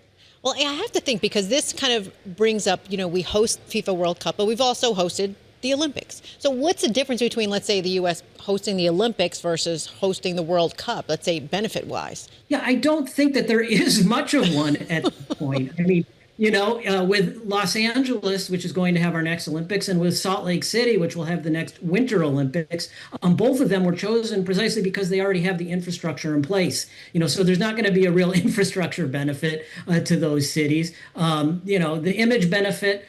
You know, the U.S. is already a sports destination. So then it becomes the same, you know, argument again. Is there an economic benefit? And one of the things that study after study shows is, regardless of what these economic projections that we always see with these mega events, those numbers are never met. Oftentimes what happens is, sure, you may get an influx of tourists, but that just means that the tourists who were going to come at that time anyway aren't coming, and it all relatively balances out in the end. So what are you going to do? You're going to, at least in theory, make these events accessible. And if you've tried to get, you know, Los Angeles 28 Olympics tickets, like I have, I was in, you know, the lottery or whatever it was, they're extremely expensive. When I finally got in the door and saw what the prices were, I said, you know, I think I'm going to hold off on this. So this is a familiar dynamic.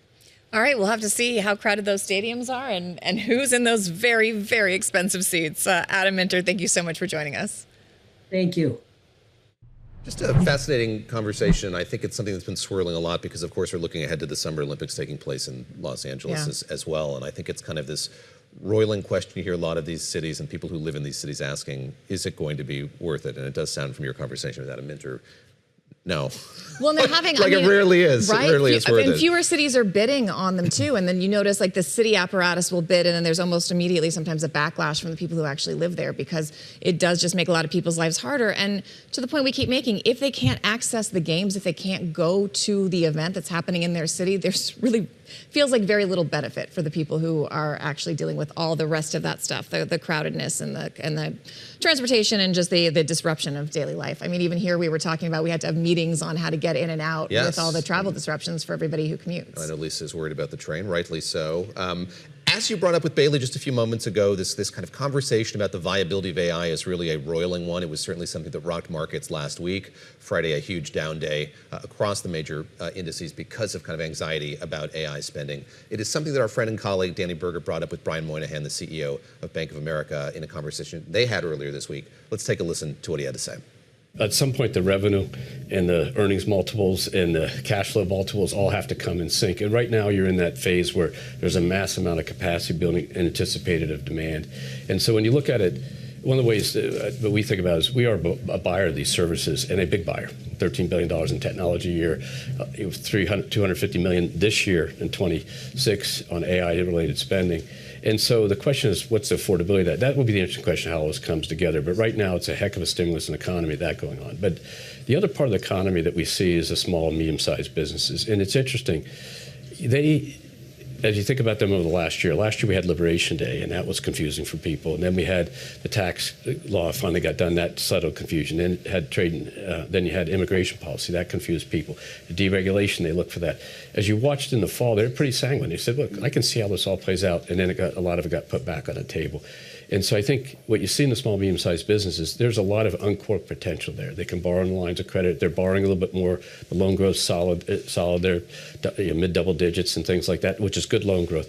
But they have so much capacity if they just had a little more certainty. And that's why they really want the war to end, so their input prices will come back down. Because we see the gas pump, what really happens longer term is the products made with petroleum products come So kind of like through. at the gates, ready to go once They're ready to go. And they just want certainty. Because if you're a big company like ours with 200,000 people, you have lots of people who pay attention to all this and tell you what's going on. Our research team, the best in the world.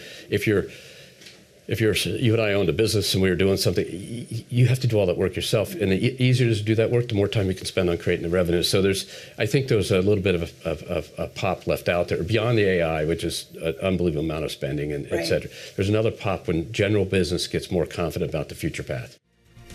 All right, I know we usually do CEO Saturday, but we're having a CEO heavy Sunday here. Coming up, Lisa Abramovich will be talking to Scott Kirby, who is the head of United from that airline conference in Brazil. We'll have a lot more. Come back. It's Bloomberg This Weekend. Stick with us.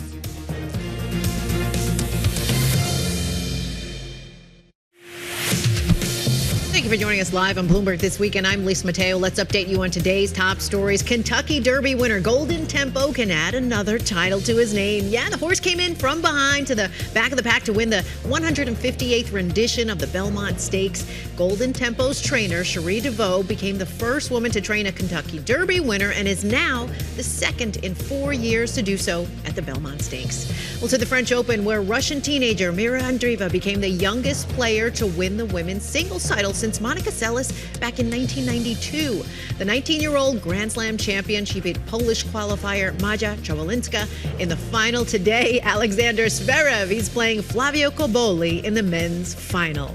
To the PGA Tournament, it continues at Muirfield Village Golf Club in Dublin, Ohio. Tied at the top of the leaderboard is JT Poston and Ryan Gerard at 10 under par, and that's followed by Tommy Fleetwood now at 6 under par.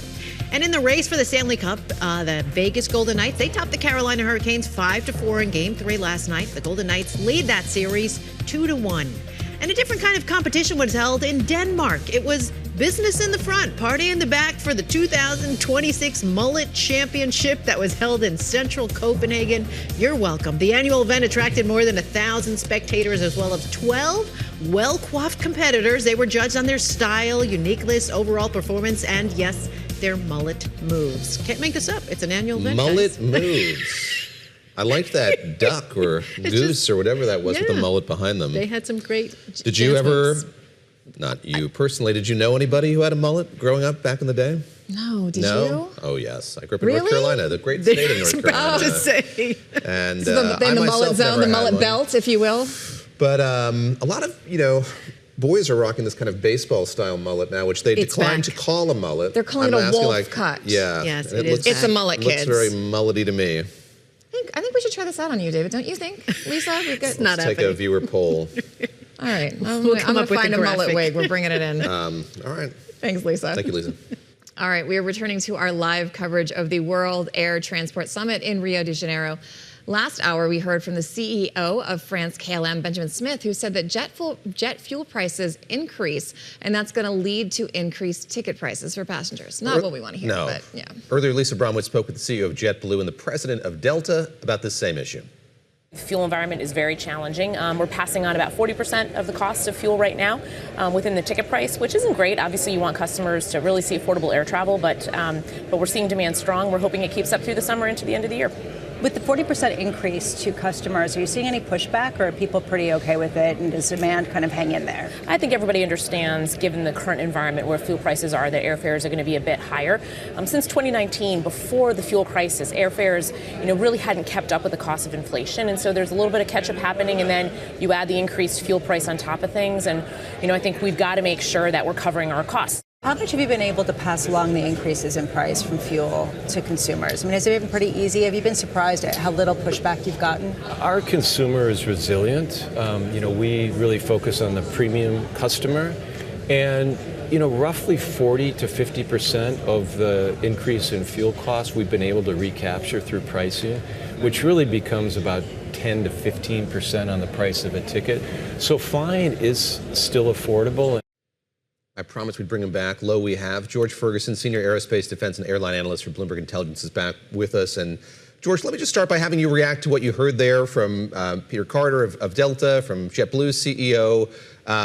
A continued belief here that despite the fact that there is all of this anxiety and real effect of prices going up for fuel, customers are still very eager to fly, and the premium business is not suffering as much as one might have expected it would. As you look at your analysis, is that bearing out what you're seeing? Yeah, I mean, I think that's going to be right. So, JetBlue, we saw them last week. I think it's in the last few weeks. They updated their guidance for 2Q. We took a look at it, and essentially what it looked to like us was, one, they were cutting their higher end of capacity growth. They were looking to grow kind of 4%, up to 4.5%. They cut it back to 4%. They basically told us that revenues were coming in better. But the costs were higher. Fuel price costs are higher, and so their margin was still going to be a negative 7% for 2Q when we ran it through our models. So look, I mean, at some point you just can't keep losing money on your operations. I think a lot of these companies are trying to look through the fuel increase. I think hoping that the Straits of Hormuz opens and things are ready to flow again. And we do think, look, at the higher end. Yeah, I mean, it really doesn't matter, right? If you're a very wealthy person, if you take a $500 ticket and you turn it into what you increase it 15%, what do you got to do? You got to increase $75. You go 5 to 575. It's probably not going to make a difference on your trip. It's the JetBlue area that we're most concerned about. And so watch it closely, but none of them recovering all right now, which indicates to us that if fuel prices stay here, capacity probably needs to get cut more. And we've taken a look at some capacity numbers if you want to talk about those. But it feels again like everyone's waiting for the Straits of Hormuz opens. We don't think they're opening pretty quickly. Yeah, that's our take here. It seems to be every weekend we talk about that, and there's a lot of issues yet to figure out to make that happen. But to your point, I mean, the Delta president, Peter Carter, told our colleagues down there in Rio that the carrier's consumer has, quote, insatiable appetite for premium experiences. Look, we're talking a lot about the soft product and the expenses, but I want to ask you a little bit about the hard product, and that's where airlines are investing. What kind of aircrafts are they buying? Because I was reading that there's almost a K shape to that as well. They're buying more long haul and then also narrow-bodied flights. It's those mid-sized ones are not doing as well. Why is that, and where are they purchasing the actual planes? What are the carriers looking to acquire? Yeah, so there's a number of trends that have been going on in airplane buying, which I think makes things harder to adjust here at times like this when fuel prices spike. A lot of what we've seen, the newer narrow bodies, which are the single aisles, a lot of airlines have really been going in big for the big versions of that, the A321 and the 737-10. It's not certified from Boeing, but it's been sold. Your Scott Kirby is going to come on shortly.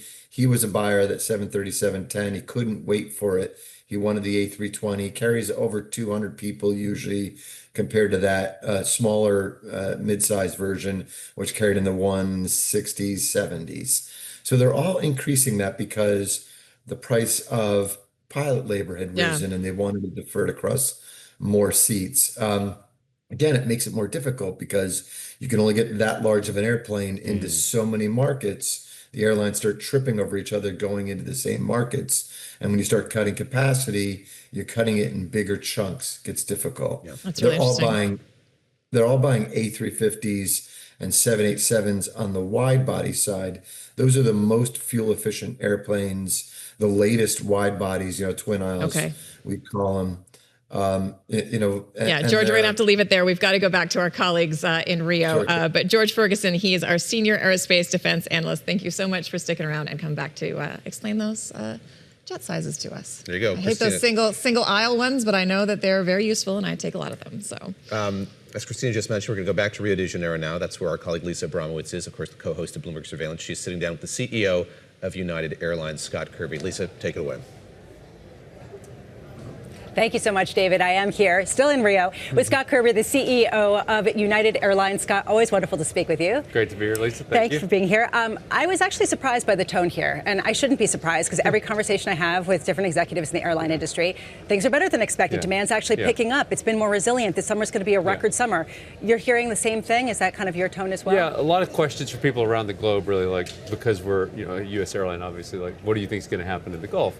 And people are worried about oil prices, but demand, certainly U.S., anything related to U.S., feels strong. I think there are other parts of the globe that, maybe are a little more concerned about demand, but really strong in the U.S. and mostly strong around the globe. And people have the view that, that hope that this gets resolved at some point and that we're back on track to what was looking to be a really good year to start the year. Where are you seeing demand kind of fizzle around the world, or at least fade just a touch in response to higher prices? We don't really see it at United because 80% of our traffic, even international traffic, is U.S. point of sale. But you can, I think, see, starting to see the glimmers. And, Asia is the first place. The impact of oil and refinery issues in Asia have been the worst. And, and I think Africa, certainly the Middle East, has had an impact. So you can, I think, sense some worry, not really evidence of weakening of demand, but, you talk to people in one-on-ones, you can sense some concern that if this goes, sort of been the standard line all along. If this goes till July, it's going to be a problem. In March, if this goes into April, it's going to be a problem. And it keeps getting pushed down the road, unfortunately, because demand stays strong. Well, and so far, you've raised prices about 20%. You've cut capacity about 5%. Is that enough? Do you anticipate more price increases and more capacity limitations? Time will tell. It depends on what's happening with the economy, what happens with oil prices. But I feel pretty good about where we are right now. We laid out a path to getting to 100% fuel recovery. It certainly looks like we're still pretty much solidly on that path. And oil, even though oil has come down a little, so I actually would move it a little earlier from when we said it. But we feel pretty good about where the demand environment is, and the consumer's been resilient even with fares. But in truth, like, fares are up 20%, but they're still in real terms lower than they were in 2019. So air travel remains by far the best value as part of the travel chain, and so I've been pleasantly surprised with the resilience of the consumer so far. Is it all driven by the premium consumer who seems to be insatiable, or is it really across the board? I always talk about, at least at United, we're investing nose to tail for our customers, and most of the things that we're doing for the product apply to everyone. Seatback entertainment in every seat, Starlink on every aircraft, great new interiors, applies to everyone. And the premium has been stronger for a couple of years. It's still a little bit stronger, but it's pretty hard to, I think it's been strong, across the board for us. But, we skew to the high end. Even the economy passengers are, skewing towards the top end of that K curve for air travel. And international, of course, skews even higher. But we really haven't seen any noticeable cracks in demand sort of anywhere in the cabin. I know you've been upgrading all your planes quite considerably. Yeah. Nose to tail, whether it's the fold down seats to have you sleep across my the favorite. Yeah, exactly. The Especially if you've got kids. I wish that I'd had that when I was anyway. Moving along. Do you find that it's difficult to upgrade as quickly as you want because of just some of the delays and deliveries that we're seeing in certain of the aircraft manufacturers? Yeah, we got ahead of it. We started ahead. We ordered a lot of aircraft. We got ahead of the supply chain. As being the first, really back during COVID. We anticipated problems, so we actually over-ordered because we anticipated problems. The problems have been bigger than we thought, but we've mostly managed through those. And like seat manufacturing, seats are a big issue across the industry. We've mostly stayed ahead of it. We've been somewhat impacted by it, but we've mostly stayed ahead of that. And even Starlink, for example, we're going to have the whole fleet done. We expect next year. It can't be done fast enough, but by being the first big airline to order, we're at the front of the queue. And so most of the things we're doing, because we're at the front of the queue, we're much less impacted than other competitors around the globe. There were reports that you were talking about Rolls-Royce a couple of minutes ago, talking about how they've been a problem in terms of just honoring contracts. And what exactly is their role in some of the delays that we're seeing, particularly with Airbus? Well, engines are really the issue. I think they're going to constrain supply around the globe for probably the next decade. There's not enough engine capacity. There's something like 900 aircraft around the globe that are grounded right now that should be flying because they don't have engines that can fly. And it's not an easy problem to fix. And it's going to take time. And so really we need all the engine manufacturers and really the forgings and castings that go into the blades and the engines are really, I think, the biggest constraint. And that takes time to fix, but we just start fixing that. All the aircraft at Boeing and Airbus, they're going to be able to produce a lot of aircraft, I think. They're both starting to get things on track for producing aircraft. But they're going to be producing gliders because there's just not enough engines. Well, gliders are not going to fly for the industry, quite literally. Yeah. I cannot imagine that, trying to have long-haul flight on a glider. Do you think, though, that Rolls-Royce has been a bad actor, or not as much of a good actor relative to, say, some of the others that have been ramping up? Well, that's certainly been our personal experience with United at Rolls. And that's what I hear from others around the industry, too. Is that constrained to Airbus deliveries more than Boeing? They each had constraints. Rolls, has been constrained. Pratt & Whitney, has had a lot of well-publicized challenges. By the way, I respect Pratt & Whitney is working really, really hard to fix them, and that's all you can ask, really. GE's doing, the best of the engine manufacturers, but all of them have had challenges. Going forward, it seems like all of the airlines are trying to upgrade as quickly as they can because it is going to be about the experience that you're delivering to the customer that's going to determine success.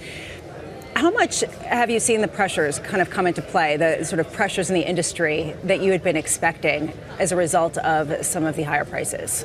Well, I think we're the ones creating pressure, to be honest with you. We're investing more than anyone. And we're doing the kinds of things really that no one has ever done, whether, it's the relaxed throw here in the United States, putting Starlink on every airplane, but also the technology. Like you use the United app, it is materially different than I don't know who has the second best app in the world, but they're way behind United. And we're just doing more and more of that. And it just changes how it feels to fly, and it's remarkable. That's how you win brand loyal customers. When you change the whole experience, it's not just about the route network. It's about the technology, the service, the reliability, and the product. And you got to focus on all four of those. So you got to have all four of those things to win customers. And it's been working really well at United. We're just continuing to push to find ways to invest more and more and more in new creative ideas to make people think, hey, it's cool to fly United. Are you still thinking about consolidation in any form? Well, everyone's asking me about it. So you're still thinking about it? Tried to take it off the table. Yeah, but we're putting it back on. So here it is. Is it still on the table for you? I said it at a conference last week. I kind of came for the last couple of years at least. Thought that a big kind of transformative deal to create a great U.S. airline that could compete around the globe was really where the opportunity was. But I've always known that would have required a willing partner, and we don't have one. So I think it means that United is likely sitting out the consolidation game. Meanwhile, going forward, we got the best jobs report in a long time on Friday, and a lot of it was driven by leisure hiring. We heard that across the board. How much of this is coming from just the organic demand heading into summer, and how much of this is really being driven by World Cup traveling? World Cup is a tiny, tiny piece of it. It really is the fundamentals of demand, and you see it everywhere, that demand is strong. People are still investing in experiences. I've told you before, to me, the economy, we're a really good real-time barometer of the economy. The economy feels strong. The jobs report is consistent with, I wasn't that surprised by the jobs report because it looks to me like the economy is doing pretty well. Do you think that oil prices will stay at this level and continue to be a challenge at a time when every airline executive here expects it to go down almost, except for you, but everyone expects the prices to go down? I've thought really since mid-March that oil was going to be higher for longer. I continue to think that at some point I'll be wrong. It'll go down. But it's just hard for me to see any kind of outcome that the straits get reliably and sustainably open. They may open for a little bit, but just the dynamics make it hard for me to think that that's going to happen. So I think this kind of $90 to $110 a barrel, what do I know? I'm an airline CEO, but like we're planning for that sort of for the indefinite future, that $90 to $110 level. Coming into this conflict, the baseline assumption was that if prices got to that level, then stay at that level, there'd be bankruptcies, you'd have a lot of difficulties in the airline industry, and certainly there have been pressures. Yeah. But the resilience of the consumer and the ability to absorb pricing has surprised everybody. Yeah. Do you think that that will be the likely response to a persistently high oil price? Not necessarily people going out of business, but airline ticket prices going up and staying up. Yeah, I think airline prices, the consumer has been even more resilient. I thought the consumer would be resilient. It's been more resilient than I thought the consumer would be. So I think that will happen. But I also think, you still look around like United and Delta and Southwest, by the way, are all three going to be solidly profitable this year. My guess is at oil 90 to 110, like everyone else is losing money, some a lot of money. That means there's a big chunk of those route networks. If you're losing money overall, there's a big chunk that's losing a lot of money. My guess is the longer this plays out, the more and more it, sort of pushes executives to make hard decisions that they would rather not make, to just stop flying places that lose money.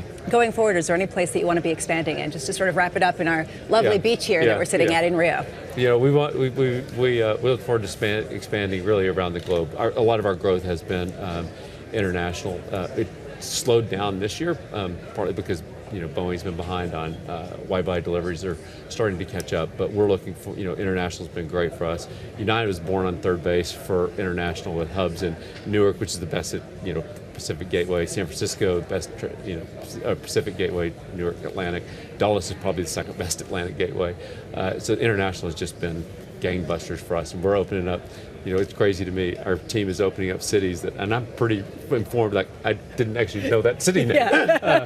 Scott Kirby, always wonderful to speak with you. Good. Scott Thanks, Kirby, Lisa. the CEO of United. I'll send it back to you, David, Christina. Lisa, thank you very much. Lisa Bromwich there with Scott Kirby, the CEO of United Airlines, at that conference in Rio de Janeiro. Going to stay with that over the course of the morning. More interviews to come from Rio de Janeiro. But we're coming up on 9 a.m. here in New York. We'll have Larry Culp. He's the GE Aerospace Chairman and CEO coming your way in the next hour, along with a whole bunch more news. Bloomberg This Weekend starts now.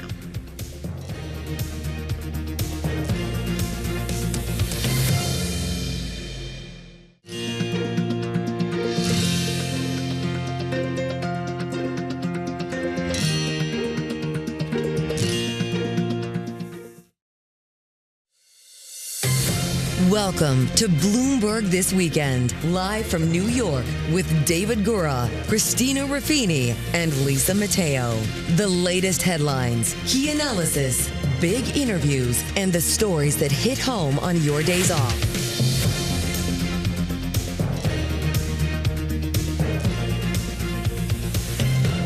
Welcome back to Bloomberg This Weekend. We're coming to you live from Bloomberg's world headquarters here in New York City. I'm David Gura. I'm Christina Ruffini. We're here with Lisa Mateo. It is Sunday, June 7th. Lots of news to get to today, so let's start right away with Lisa and the headlines.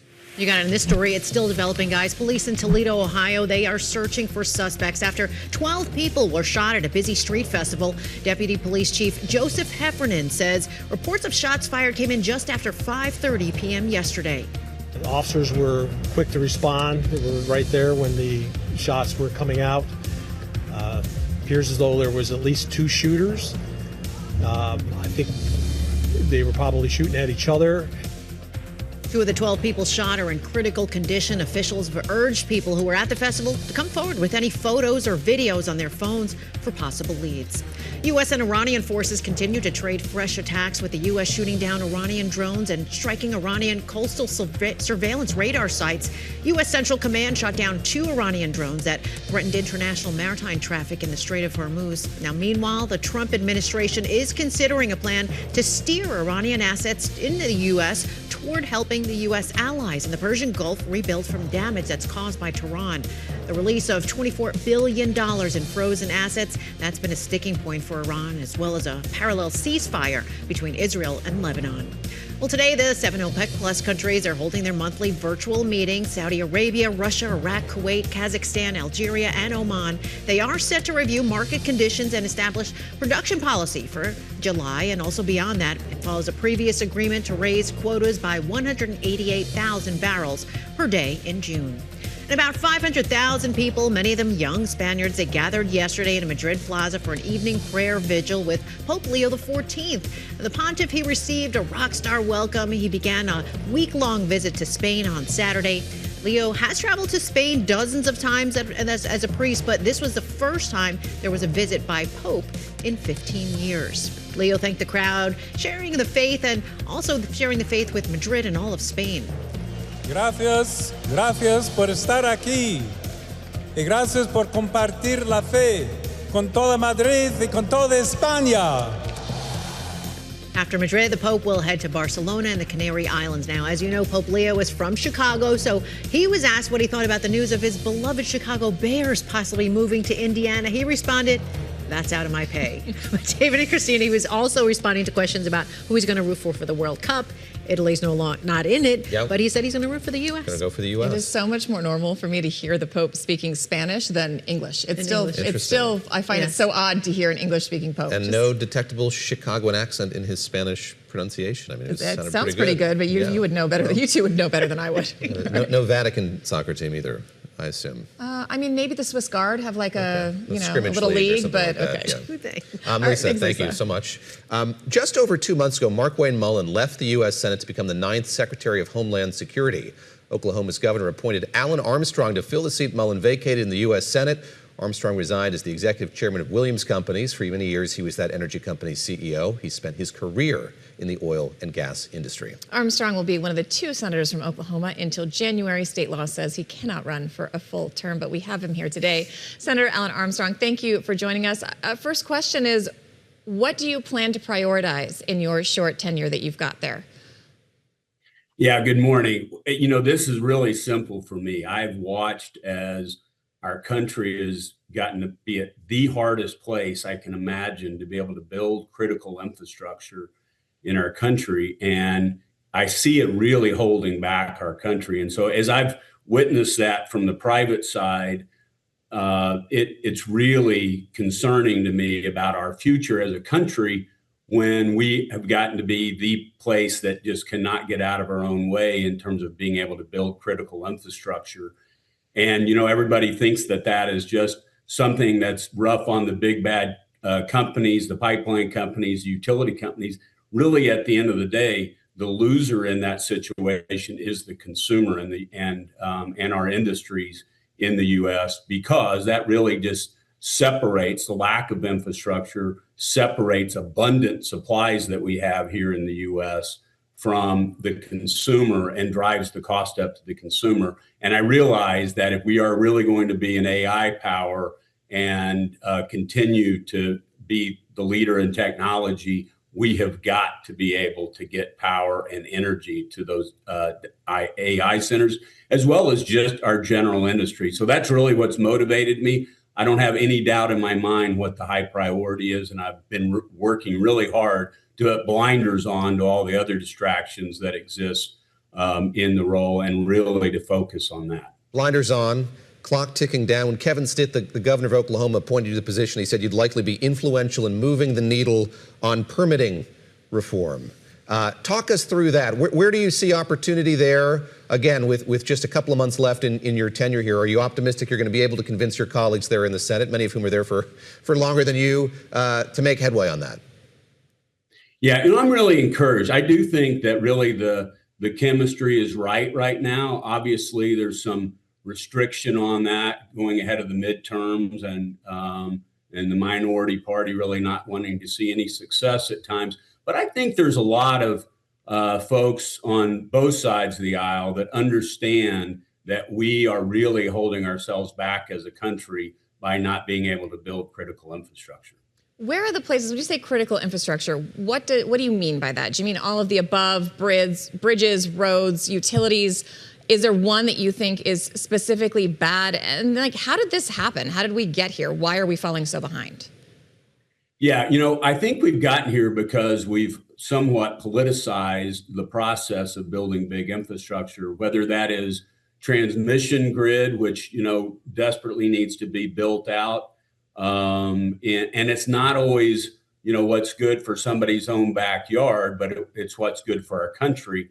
And that dynamic, I think, stands in the way of us being able to get permitting done. But the way we got here is a lot of different agencies with a lot of different uncertainty in terms of what their real role is in the permitting process. And we've moved from a country that says that the agency's job is to see how we can do it in a constructive and environmentally sensitive way, to one that some of our agencies, I think it's their job to stop getting things built. And then we have very powerful NGOs here in the country that work hard to bring litigation against large infrastructure as well. So it's really a culmination of lack of motivation, I think, by politicians in the short term to see long-term infrastructure. Said another way, getting long-term infrastructure built, not going to lower gasoline price tomorrow. It certainly will in the long run,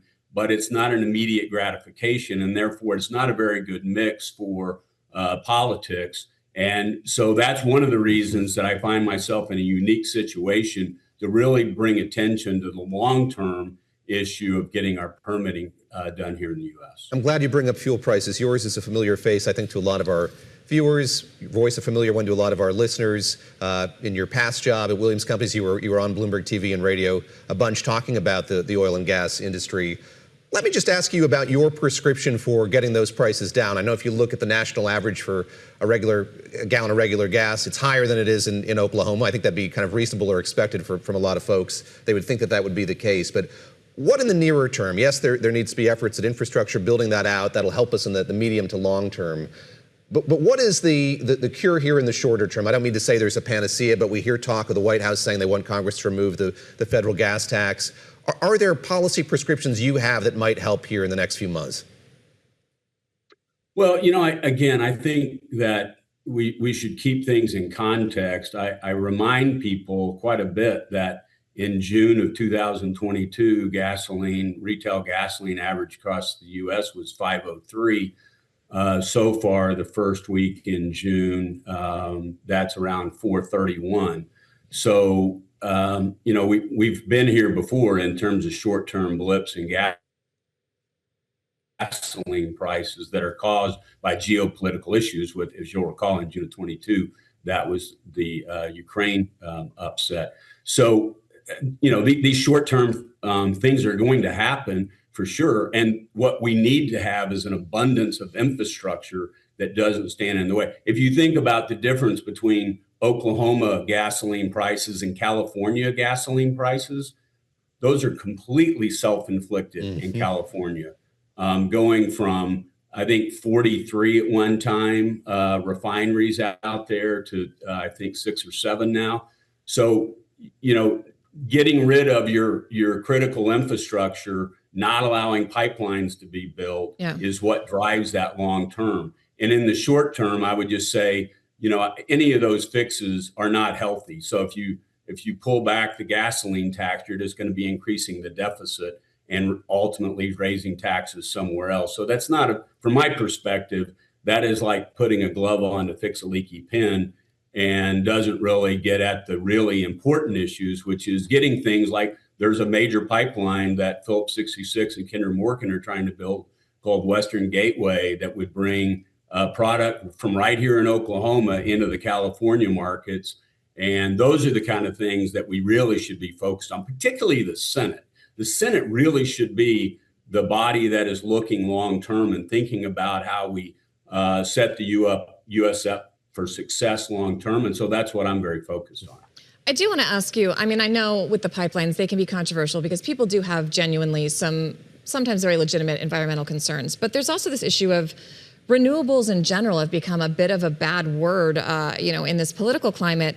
And I'm wondering if you think from a business perspective, if that's a bit self-defeating. China, for example, has adopted an all of the above kind of approach. And we've seen as this energy market is under pressure, they've been able to pivot to different options. Do you think the U.S. is kind of adopting a self-defeating policy there when it comes to pursuing all energy options? I absolutely believe that we should be pursuing any and all energy options. And I do think that a permitting reform and any bill that we get done is going to be good for all of the above. I think What I don't support is subsidy, but I certainly support making sure that when we're permitting infrastructure, we shouldn't be making a decision about fuel choices. The permitting process is complicated enough, and it ought to be focused around making sure we can build big linear infrastructure in our country to connect supplies with markets that are hungry for that demand. And that's what it ought to be focused on. It should not be focused on picking winners and losers as to energy sources. Senator Armstrong, last question to you. I know that Oklahoma has a lot of cattle. I think it's the 5th largest cattle producing state in this country. And we see the level of agita, nervousness in Texas as we have the 2nd confirmed case of this New World screwworm there. And we've gotten assurances from the U.S. Department of Agriculture this is going to be contained. We've heard from the Agriculture Commissioner in Texas, perhaps more nervousness that the USDA isn't doing enough here. I'm curious from your vantage, as you follow this, how worried you are as a representative of Oklahoma about where this might be headed and what your hope is from the federal governor as we see, maybe the beginnings here of some sort of outbreak. Yeah, we should absolutely take it serious. And it is one of those long-term issues. We need to be prepared for it. And hopefully, we've got the defenses in place to take care of that with the sterile flies. But I think, it's a very serious issue, and we should not be taking it lightly. And I know here in Oklahoma, we've got great leaders like Lucas on as one of our reps. That's a real professional and a real pro in this area. And it's nice to have his expertise weighing in on that issue. Senator Alan Armstrong from Oklahoma. You got two people spend a lot of time in Colorado on the desk here west, today. Yeah. So we love the big sky states. Thank you so much for joining us. Good perspective there on, I think, someone who hasn't been in Washington as long as others has some nice private sector advice to bring. Hasn't been there as long as others, and he's going to have a short tenure. He spoke a lot there about the uniqueness of his position. It'll be interesting to see sort of what he is able to accomplish here over the next few months before his tenure is up. Right now, we're going to head back to Brazil to hear from the CEO of GE Aerospace. GE, of course, a major conglomerate that has split up and gone into pieces here over the last few years. Larry Culp is the CEO of GE Aerospace. Guy Johnson, our colleague from London, is in Rio for that interview. He joins us now. Guy, over to you. Thank you very much indeed. Yeah, Larry is here. Nice to see you, Larry. Thank you very much indeed for spending some time with us this morning. Let's talk about the here and now to start the conversation off. And we're in a situation where we've got a award that's having an impact on aviation. It's having an impact on fuel prices. What impact are you seeing right now at GE's Aerospace as a result of what is going on? Well, Guy, first of all, thanks for the opportunity to visit with you this morning. And what we've seen really is nothing but a continuation of the strength that we saw through the first quarter of this year. Right. It's interesting because we thought we might see some change in airline behavior, but we really haven't. I look at spare parts orders on a regular basis. We were up 30% in the first quarter. We've actually seen those spare parts growth rates increase to 40% year over year. We've seen retirements tick down. We've seen engine removals, which are really a precursor to a shop visit, actually tick up at a rate faster than we can complete the shop visits currently. So what I think we see are airlines very focused on making the most of the summer flying season, but also making preparations for the other side of the situation in the Gulf. Because the lesson I think we all took from the pandemic was things come back, they come back sooner, and they come back stronger than we would ever have anticipated. But you're surprised it's coming later. That I guess is the takeaway from this part of the conversation. You thought we may have seen it already. I would have thought we would have seen a little bit of change in airline behavior, but we haven't seen that yet. So yes, surprised, pleasantly so. When it comes, and you start to see some effects of this coming through, does it start in the Gulf? Is there any hint at this point that maybe some of the Gulf carriers start deferring, start changing behavior? Is that where it begins and it spreads out? Well, I think the airlines around the world are being impacted in different ways. So depending on where you are geographically, the market segment you serve, you're seeing different impacts or moving impacts on your business. I mean, clearly we've seen a number of airlines that have adjusted their schedules over the next several months.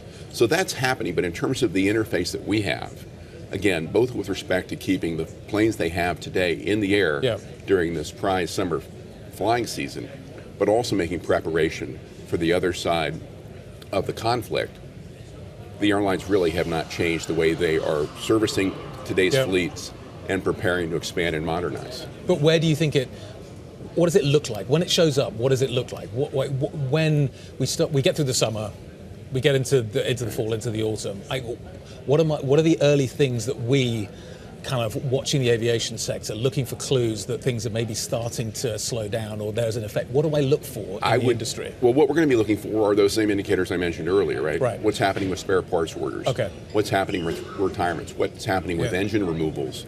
Are airlines in a position where they can't or have decided not to prepare for the other side? We were out a week and a half ago at an investor conference in New York, Guy, and what we basically reiterated is that in 2026, given what we see, we feel very good about our services growth coming into at a mid-teens rate, and our medium-term outlook, which has our tack for 2027. So I don't want to in any way suggest that nothing might happen, but from what we see right now, a hyper-focus on the near term and preparations for the other side. How do you get GE ready for that? What do you do? Are you getting it ready? Are you preparing for a storm? Is it kind of, what are you thinking about in terms of the way you run the business to get ready for that? Because that's the lesson of the past, the recent past, is get ready, use this time wisely to prepare for that kind of a story. Well, I couldn't be more proud of the way the GE Aerospace team is dealing with both the short term and getting ready for possibilities. But again, when you look at our business, given the strength of the backlogs that we have, both in narrow bodies and wide bodies, well into the 2030s, the significant demand that we have supporting 1 million passengers in the air at any one point in time with our engines under wing, a lot of what we're doing not only in our own operations, in our manufacturing and our service footprints, but also in partnership with our supplier partners, has given us the opportunity to put up the numbers that we did in the first quarter, to see LEAP engine deliveries up over 60%, for example. So a lot of good growth. We want to make sure that we're in a position to continue to support the airlines in whatever way we do well into the next several years. You bring up the supply chains. Let's talk about that for a moment. Post-pandemic, the supply chain has been the issue. Trying to get the supply chain to work, to deliver, has been the challenge. Are you beginning to win that war now? Is that battle turning in your favor? Do you think you've got this situation under control in a way that you haven't for maybe the last few years? We have 8 quarters now sequentially where we have seen significant increases in inputs from our critical supplier partners. I think what we've actually done is thrown the winning the war framework out the window and gotten into deep technical collaborative problem solving, making sure we're making the most of existing resources with our supplier partners while we're investing medium to long term in additional capacity. There's no way that we take our LEAP deliveries up over 60% in the first quarter. No way we have our services revenues up over 30% if we weren't improving the supply chain. The challenge, Guy, that I think a lot of people don't appreciate is this is a wonderful opportunity that we'll be wrestling with for the rest of this decade. There'll never be a moment where we're finished because we have to do more in the back half of this year than we did in the first half of this year. The same will be true in 27 and 28. That's the beauty of having $170 billion worth of backlog. Right? We know for the rest of this decade, we're going to need to get better in our own operations and in partnership with our suppliers. But if we're together, nobody wins. But if we're collaborating, everybody does. That sounds like you're winning. That sounds like you're in a much better place right now. In terms of competition, let's just talk about competition for a moment. You are in a good place right now. Scott Kirby at United's been singing your praises this morning, talking about you guys and the job that you're doing. He's talked less favorably about the competition, Rolls-Royce. Rolls-Royce is going through a transformation right now. It will emerge from that at some point. Does competition get tougher further down the road when Tufan is in a different position, when he's got a handle on that business and a handle on his engines? Does competition get tougher? Well, first off, I'm delighted to hear Scott's comments. We're celebrating with United 100 years of their operations and our partnership with them. Scott's a friend. We're focused on the airlines, right? If we focus on the airlines and what they need, and that's the beauty of our business, Guy, we don't have a one-and-done transaction. We live with these engines from delivery for 20 or 30 years. And that is what I think enables us to make sure that whether it's a shop visit they need completed in the next 90 days or working with them with respect to delivering on their skylines, we're in a position to make sure we understand their needs and then turn around and do everything we can and 2026, the year of what we call being more customer driven. Competition will do what competition does, but we're far more focused on our customers today. Okay. Competition may get tougher. I'm taking away from that, but you think you've got a handle on it. Is that the right interpretation? I'll let you and others talk about where our competitors are. Okay. I think in terms of the way our senior team and our board are oriented, let's be focused on the customer. Okay. Customer will lead the way. President Xi's coming in September to the United States. Should I expect big GE orders? Well, we were very pleased with the news we had in Beijing when both Kelly Ortberg from Boeing and I were there, honored to be there with the president. I think the foundation was laid, the door is open, and there'll be a good bit of work over the course of the summer. There was an expectation that maybe that trip would have delivered more. Is it a two-part story? Part one we've seen, part two comes in September. I think it's a journey, and there was an important step taken in Beijing, no doubt in my mind. Okay, final quick question. We're almost done with the current generation of engines. We are going to be moving on to the next generation of engines, which you see as being an open rotor kind of configuration with huge blades at the front of the engine. Many of the airline CEOs that I talk to at the moment say, let's just fix what we've got right now and make sure it works properly. What we want is reliability. What do you say to that in terms of what this next generation of aircraft engines will actually deliver? Well, we couldn't agree more. Right here we are in 2026. Our LEAP engine is still a relatively new engine. Our GE NX, our leading wide-body engine, still relatively new. Our GE 90, really the workhorse in the wide-body space, probably a teenager, not a mature adult. So these are engines that are going to fly for decades, and we are working to improve the durability and reliability of those engines. That said, we need to be investing in 2026 to be ready for that next generation narrow-body that may be 10 or 15 years out from where we are today. If we're not investing today, we're not ready then. We do think that the open fan architecture will allow us to address those reliability and durability concerns, as well as deliver the next breakthrough in efficiency and sustainability. So it becomes simpler, not more complicated. Exactly. And that's the technology breakthrough that allows us to do both, as my friend Jim Collins would say, to employ the genius of the and. Durability and efficiency.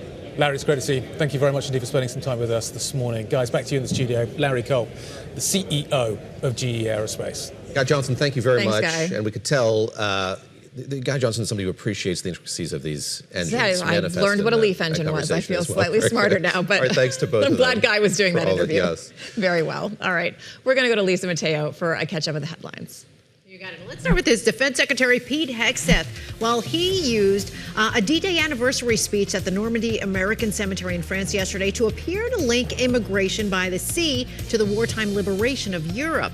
Now, he warned that freedom won by Allied troops could prove temporary if leaders failed to defend it. Sadly, today, different European beaches are stormed by different dangerous ideologies. Beaches in Spain, in Italy, in Greece, and Bulgaria. Boats and men arrive. When will European capitals do something about that invasion? Now, in response to that, he said, I pray not and I believe not. Well, major OPEC Plus members, they have agreed to another modest symbolic increase to their oil output quotas for July. It comes even as a blockage of exports from the Persian Gulf prevents most of them from implementing it. Now, 7 nations led by Saudi Arabia and Russia will raise their collective target by 188,000 barrels a day next month. And the U.S. Department of Agriculture has confirmed a second case of New World screwworm in Texas. The flesh-eating parasite, it has triggered cross-border restrictions. The Canadian Food Inspection Agency, well, it said it will temporarily restrict imports of livestock, including horses, from affected areas of the U.S. David and Christina. Lisa, thank you very much. The senator mentioned something in that interview, the use of these sterile flies. And you think of like there are ways to treat this, but that is the principal way of kind of pushing this out, is to make it so that these flies can't reproduce. I'm just fascinated by, we haven't had an outbreak like this, I think, since the 1970s, right? But there's been this kind of quiet storm on the horizon. I think in Mexico they've been warning about this for a long time. So now it seems like it's here. And as we heard from the senator, certainly worrisome and something causing a lot of concern. Right. I mean, beef prices are already really high. It's something we're definitely going to need to keep an eye on. Yes, absolutely. Thanks, Lisa. All right, voters in Maine head to the polls on Tuesday, and one name is dominating conversations about the primary there, Graham Platner. He's an oyster farmer and a Mainer running for Senate. He's facing mounting scandals. Late last week, the New York Times published a report citing 3 women who had been romantically involved with the candidate, one of whom says he grabbed her in ways that left marks, and he once locked her in a room. She also says he knew his tattoo resembled a Nazi symbol when he got it, something he has repeatedly denied. Platner has said his past is now being weaponized. Every single piece of that past and journey gets dug up, litigated, and weaponized. You have my back. You have my back, he said there. This is just the latest scandal for Platner. Last month, there were reports he sexted with women while he was married. Joining us in studio is Puck News Washington reporter Abby Livingston, along with Ashley Koning, the director of the Eagleton Center for Public Interest Polling at Rutgers. Abby, let me start with you. Just give us the lay of the land in Maine. This is to pick the candidate who will go up against Susan Collins, longstanding senator from the state of Maine. Yes, there has been this stream of scandals. We can talk about the degree to which they've worsened here. But with each one, it seems like there is a Maine population, at least of Democrats, kind of inured to this, who find Senator Collins distasteful and are willing to look the other way in backing Graham Platner here in this race.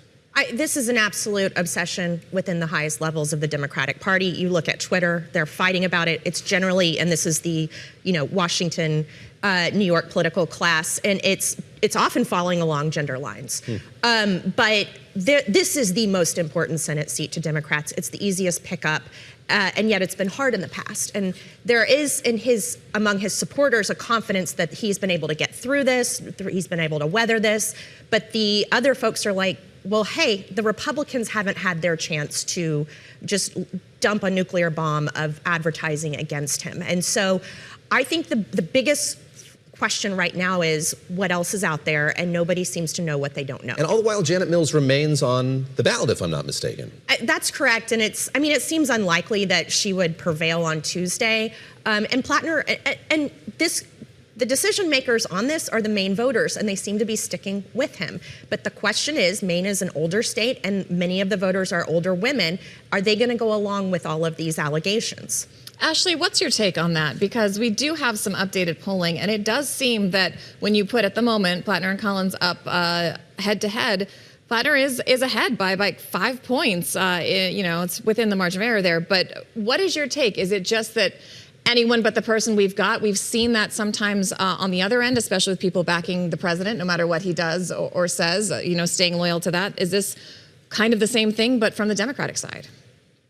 This race was supposed to be about Collins. This whole race was supposed to be about her. And really now it's going more towards Democratic viability and that tension between the two factions in the Democratic Party of progressive versus the kind of, moderate middle lane. And so we really see that gap, and we haven't even had the primary yet. We do see that gap between him and Collins tightening for the general ballot in November. So that should be somewhat of a warning sign leading into the primary and especially leading into the general in terms of, is this candidate still going to be viable and a surefire win against Collins as we head into November?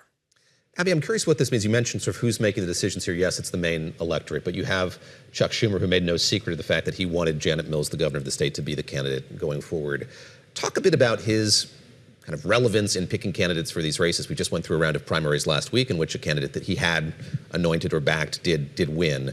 What does that tell us? What does this race tell us about Washington politicians having the capacity and, yes, money to back primary candidates in these races? Candidate recruitment is why Chuck Schumer is in the position he's in. This has been his forte. He has won many Senate seats that Democrats have had no business occupying based on his recruitment in these states. And he's had successes this year. North Carolina is obviously one of them. But on the other hand, Michigan and Maine are absolute messes for the Democrats. Were these his recruits? He has preferences in these primaries, but they are struggling. And it is unclear whether they will get through. I mean, Janet Mills isn't going to get through. That's right, of course, yeah. So he still has some of the juice, but it may cost, but not everywhere. All right, Ashley, we want to turn to the other end of the country now because votes are still being counted in California. But it looks like in the governor's race, it's going to be Javier Becerra. He's clinched a spot in the general. Hilton and Steyer are battling it out for number 2. And then you've also got the LA mayor's race. You've got Karen Bassett. Looks like she's making it to the general. Spencer Pratt and Councilwoman are about a percentage point apart. These are tight races, and some Republicans are trying to figure out where they stand. Where do you see this turning out, and where are the winds kind of pushing in favor of which candidates?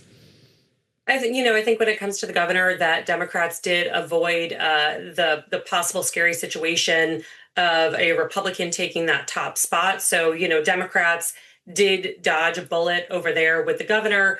But also we have to remember that these kinds of elections, they will take time, especially when we see narrow margins like we do with Pratt and Rahman, because it will take time to count those mail-in ballots. Apparently, many of those ballots came in very late towards primary day. And so that's going to take time to count. Unfortunately, feeding a little bit of that kind of election security and, election falsifying storyline that we know of. But that storyline is not going to go away as we head into the midterms. Abby, let me just by asking you about this affordability issue. We've talked about it before when you've been here, the degree to which it's animating voters. Our colleague Anne-Marie Horton was traveling with the president to Wisconsin, back to Bedminster, and she asked him during a colloquy with the president in the aisle of Air Force One about affordability in the context of these sporting events that we're waiting for, the Game 3 of the NBA Finals, the World Cup. FIFA. Yeah. Let's take a listen to what he had to say. Cheapest price for the Game 3 you're going to is $8,000. Everyday Americans can't afford these sports. Well, I know, but they can watch it on television. It's sort of semi-free to watch it on television, but that's the way life goes. You have some, and now if the game wasn't if the team wasn't a big success, you could go very easily. So, you can do that too, but that's the way life is. We got about a minute left, Abby, but that's the way life is. That's the way life goes. Strikes me as another semi-free. These are sound bites that you have to imagine his advisors are not glad to hear as Americans are struggling with higher prices. I mean, he's now at a montage level with this. Yes. I mean, you've got the, little girls don't need as many dolls this Christmas. I'd forgotten that, yeah. Oh, I had two, yeah. I mean, there's a succession of them, and I think the biggest... Not that worried about oil prices. Exactly. Yeah. And I think the biggest struggle here for Democrats is which ones to pick to use in the ads. They have a glut of choices. All right, Abby Livingston, you are, of course, with Puck News. We're glad you're here.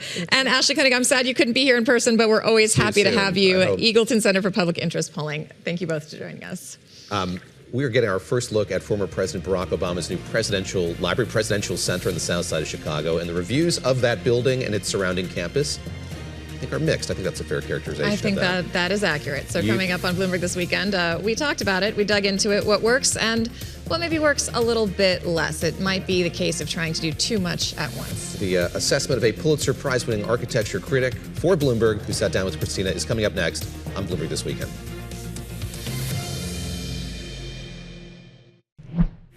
Thank you for joining us live on Bloomberg This Week, and I'm Lisa Mateo. Let's update you on today's top stories. And Kentucky Derby winner Golden Tempo can add another title to his name. The horse came in from behind the back of the pack to win the 158th rendition of the Belmont Stakes. Golden Tempo's trainer, Cherie DeVoe, became the first woman to train a Kentucky Derby winner and is now the second in 4 years to do so at the Belmont Stakes.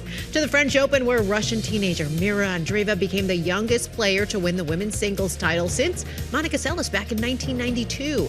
She's 19 years old, a Grand Slam champion. She beat Polish qualifier Marta Chowalinski in the final. Now today we have Alexander Zverev playing Flavio Cobolli in the men's final.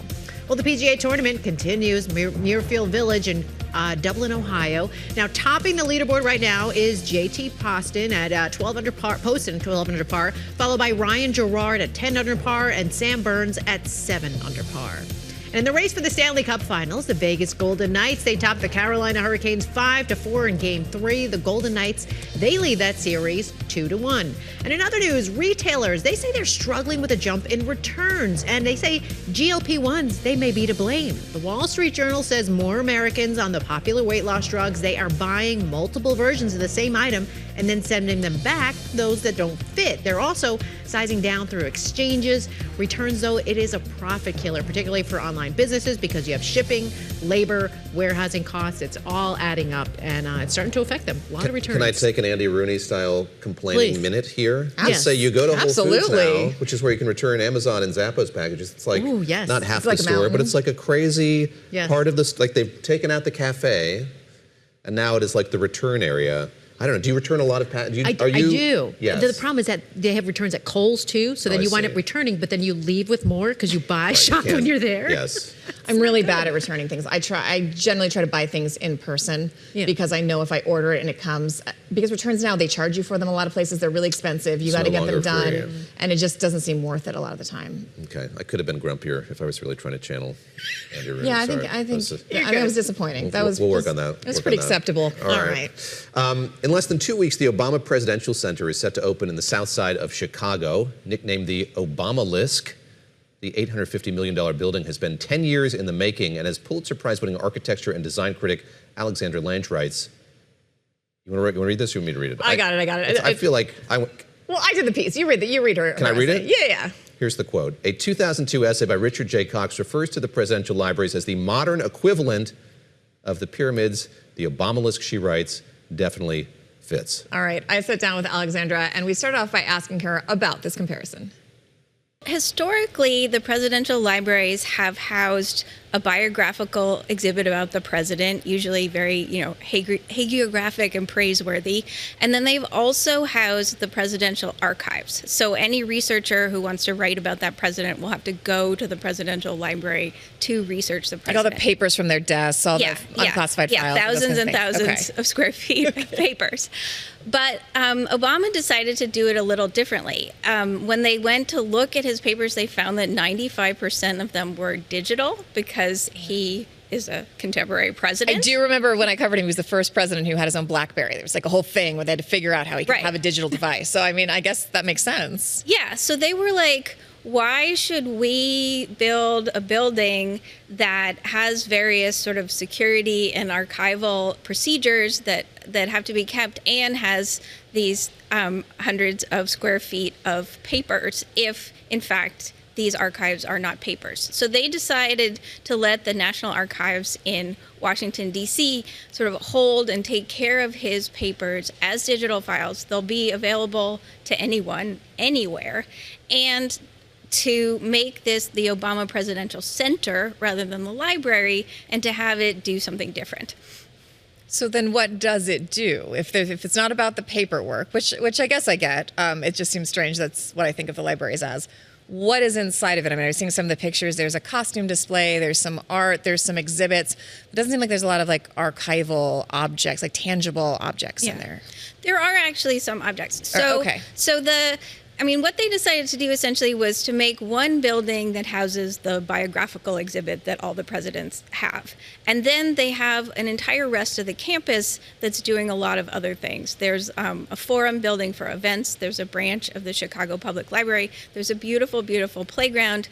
And there's home court, which is a NBA regulation-sized basketball court. I did read that there was a basketball court. That makes sense. Yes. So the exhibition within the museum tower, which is this 225-foot tall building that some people are calling the Obamalisk, is As opposed to obelisk, right? Yes, okay, yes. all right. It's 4 stories of exhibitions on the life of Obama and his presidency. And the overall theme is really democracy. Like, how can we see democracy in action, kind of before, after, during his presidency. And they do actually have a lot of interesting objects in there. It opens with a display that's really about historical people-led movements. So there are objects from the abolition movement, objects from the labor movement. There is a copy of the Declaration of Independence. And then you move into the biographies of Barack and Michelle Obama, and they have a bunch of childhood things. Like they have a ceramic disc with his handprint that he made in school. Yeah. They have a hanging that his mother wove while she was pregnant with him. And I actually found those objects quite touching because the overall design of the exhibition, which is by Ralph Applebaum Associates, is like very word heavy, video heavy. And to me, actually, you get more emotional charge from these real things, including a number of Michelle Obama's like most famous dresses that you remember seeing in a photo, or that, you know, seem like something that, you know, a president did when he was young, but you also did when you were young. So where you seem to find this whole endeavor less successful is the actual architecture of the building itself, the form, and then kind of where it sits in the community. And by having, you write, by trying to have several different purposes, it maybe didn't succeed at any of them. Can you explain? Yeah. So when the Obamas decided not to have the archives on the campus, they had to decide, like, what was the rest of its purpose? Like, what is the purpose besides memorializing the Obama presidency? And they decided to create a bunch of community facilities that are going to be free, and by placing the whole center on the south side, by making them available to a community that historically has been under-resourced. Right. So that whole part is great. I mean, I could quibble with some, you know, parts of how it's deployed, but like that seems wonderful, and that does seem like a real tribute to the ideals of the Obama presidency and the fact that he started out as a community organizer. But the building that houses the biographical exhibit is extremely oversized, extremely imperial. It stands up like this tower, and there will never be anything built around it because it's placed on the edge of Jackson Park. And that, to me, is actually really off-putting. So it's like, on one hand, they're saying, welcome, like this is a place for the community to hang out, like your kids can run around, like we have snacks. And then on the other hand, they have this, you know, rather forbidding and foreboding, like gray granite tower that's 225 feet tall, that has all of these kind of empty double height spaces inside. And it's just like, why did it need to be so big? Like, you know, could you have correctly honored his presidency in a smaller, more approachable, more accessible building? And I really think you could have. Thank you so much for joining us. Thank you for having me. So kind of the point of these presidential libraries is now a bit under question, because originally they were literally to store all the records. All the artifacts, the manuscripts. And it's all digital now. I mean, remember Obama was the first one to have the BlackBerry, and more going forward. Archive the tweets. Got to print out those tweets. I don't know. Lisa Mateo, to my right, asked if it was a water park. She did. Made plans to go see it. Lisa was frantically getting ready for our next segment, looked up and said, is that a water park? It's a good point, though, because it's just like a sprawling campus. And like we were talking about, we've been to the Johnson Library at the University of Texas, or right next to it in Austin. Which feels very academic and like integrated into a university. There we go. It looks like a lazy river. It does. Is it a lazy river? I honestly, I don't know. We didn't get there. It could be. Maybe we'll have to do a field trip. See, and for our radio listeners, it very well may be a lazy river. It really does look like a water park. Yeah, you know, maybe trying to do too much. Maybe should have. All right, well, I'll see it. I'll get out there at some point. When we come back here, the city of New York versus Elmo the Monster. BTW coming up here. We'll be back in just a sec. Get ready. Get ready.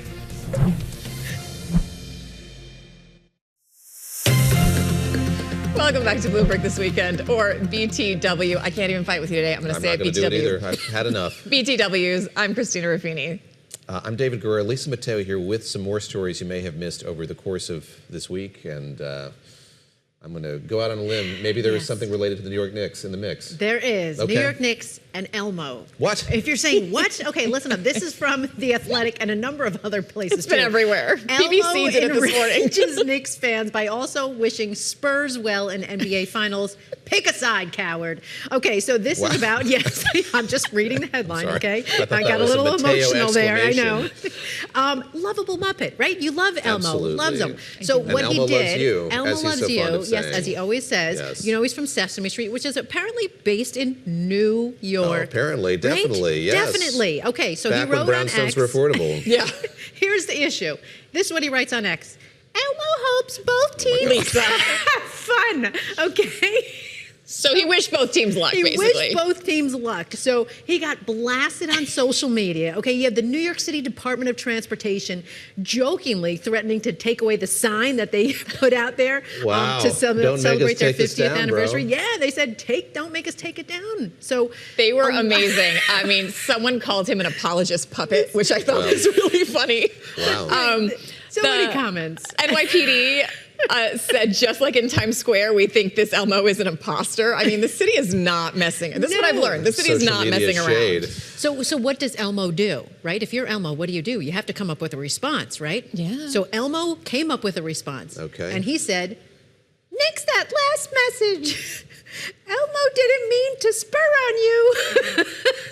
Okay. All right, so nix the last message. For those of us who couldn't understand Lisa in her voice, Elmo didn't mean to spur you on. Oh, I see. Spur you on. See? So yes, he gives realized his mistake. Yes, because Elmo is from New York. Yes, Elmo, you're from Elmo New York. is. So you got to pick a side. This account, do you guys remember when Elmo tweeted, I just want to know if everybody's okay, or something like During that? the pandemic or something? No, it was just like maybe a year ago or so, just like Elmo wants to know how everyone's doing, and the responses were like people were sad. Yeah, people were sad. So I heretofore didn't know that Elmo was like a tweeting thing. Oh yeah, Elmo's worth a follow. Worth a follow. It's solid. All right. Has a lot of followers. Be nice to Elmo, guys. To us, Lisa. And thanks also for the gusto with which you did those readings, Lisa, which I was not expecting, words. and I thought was pretty amazing.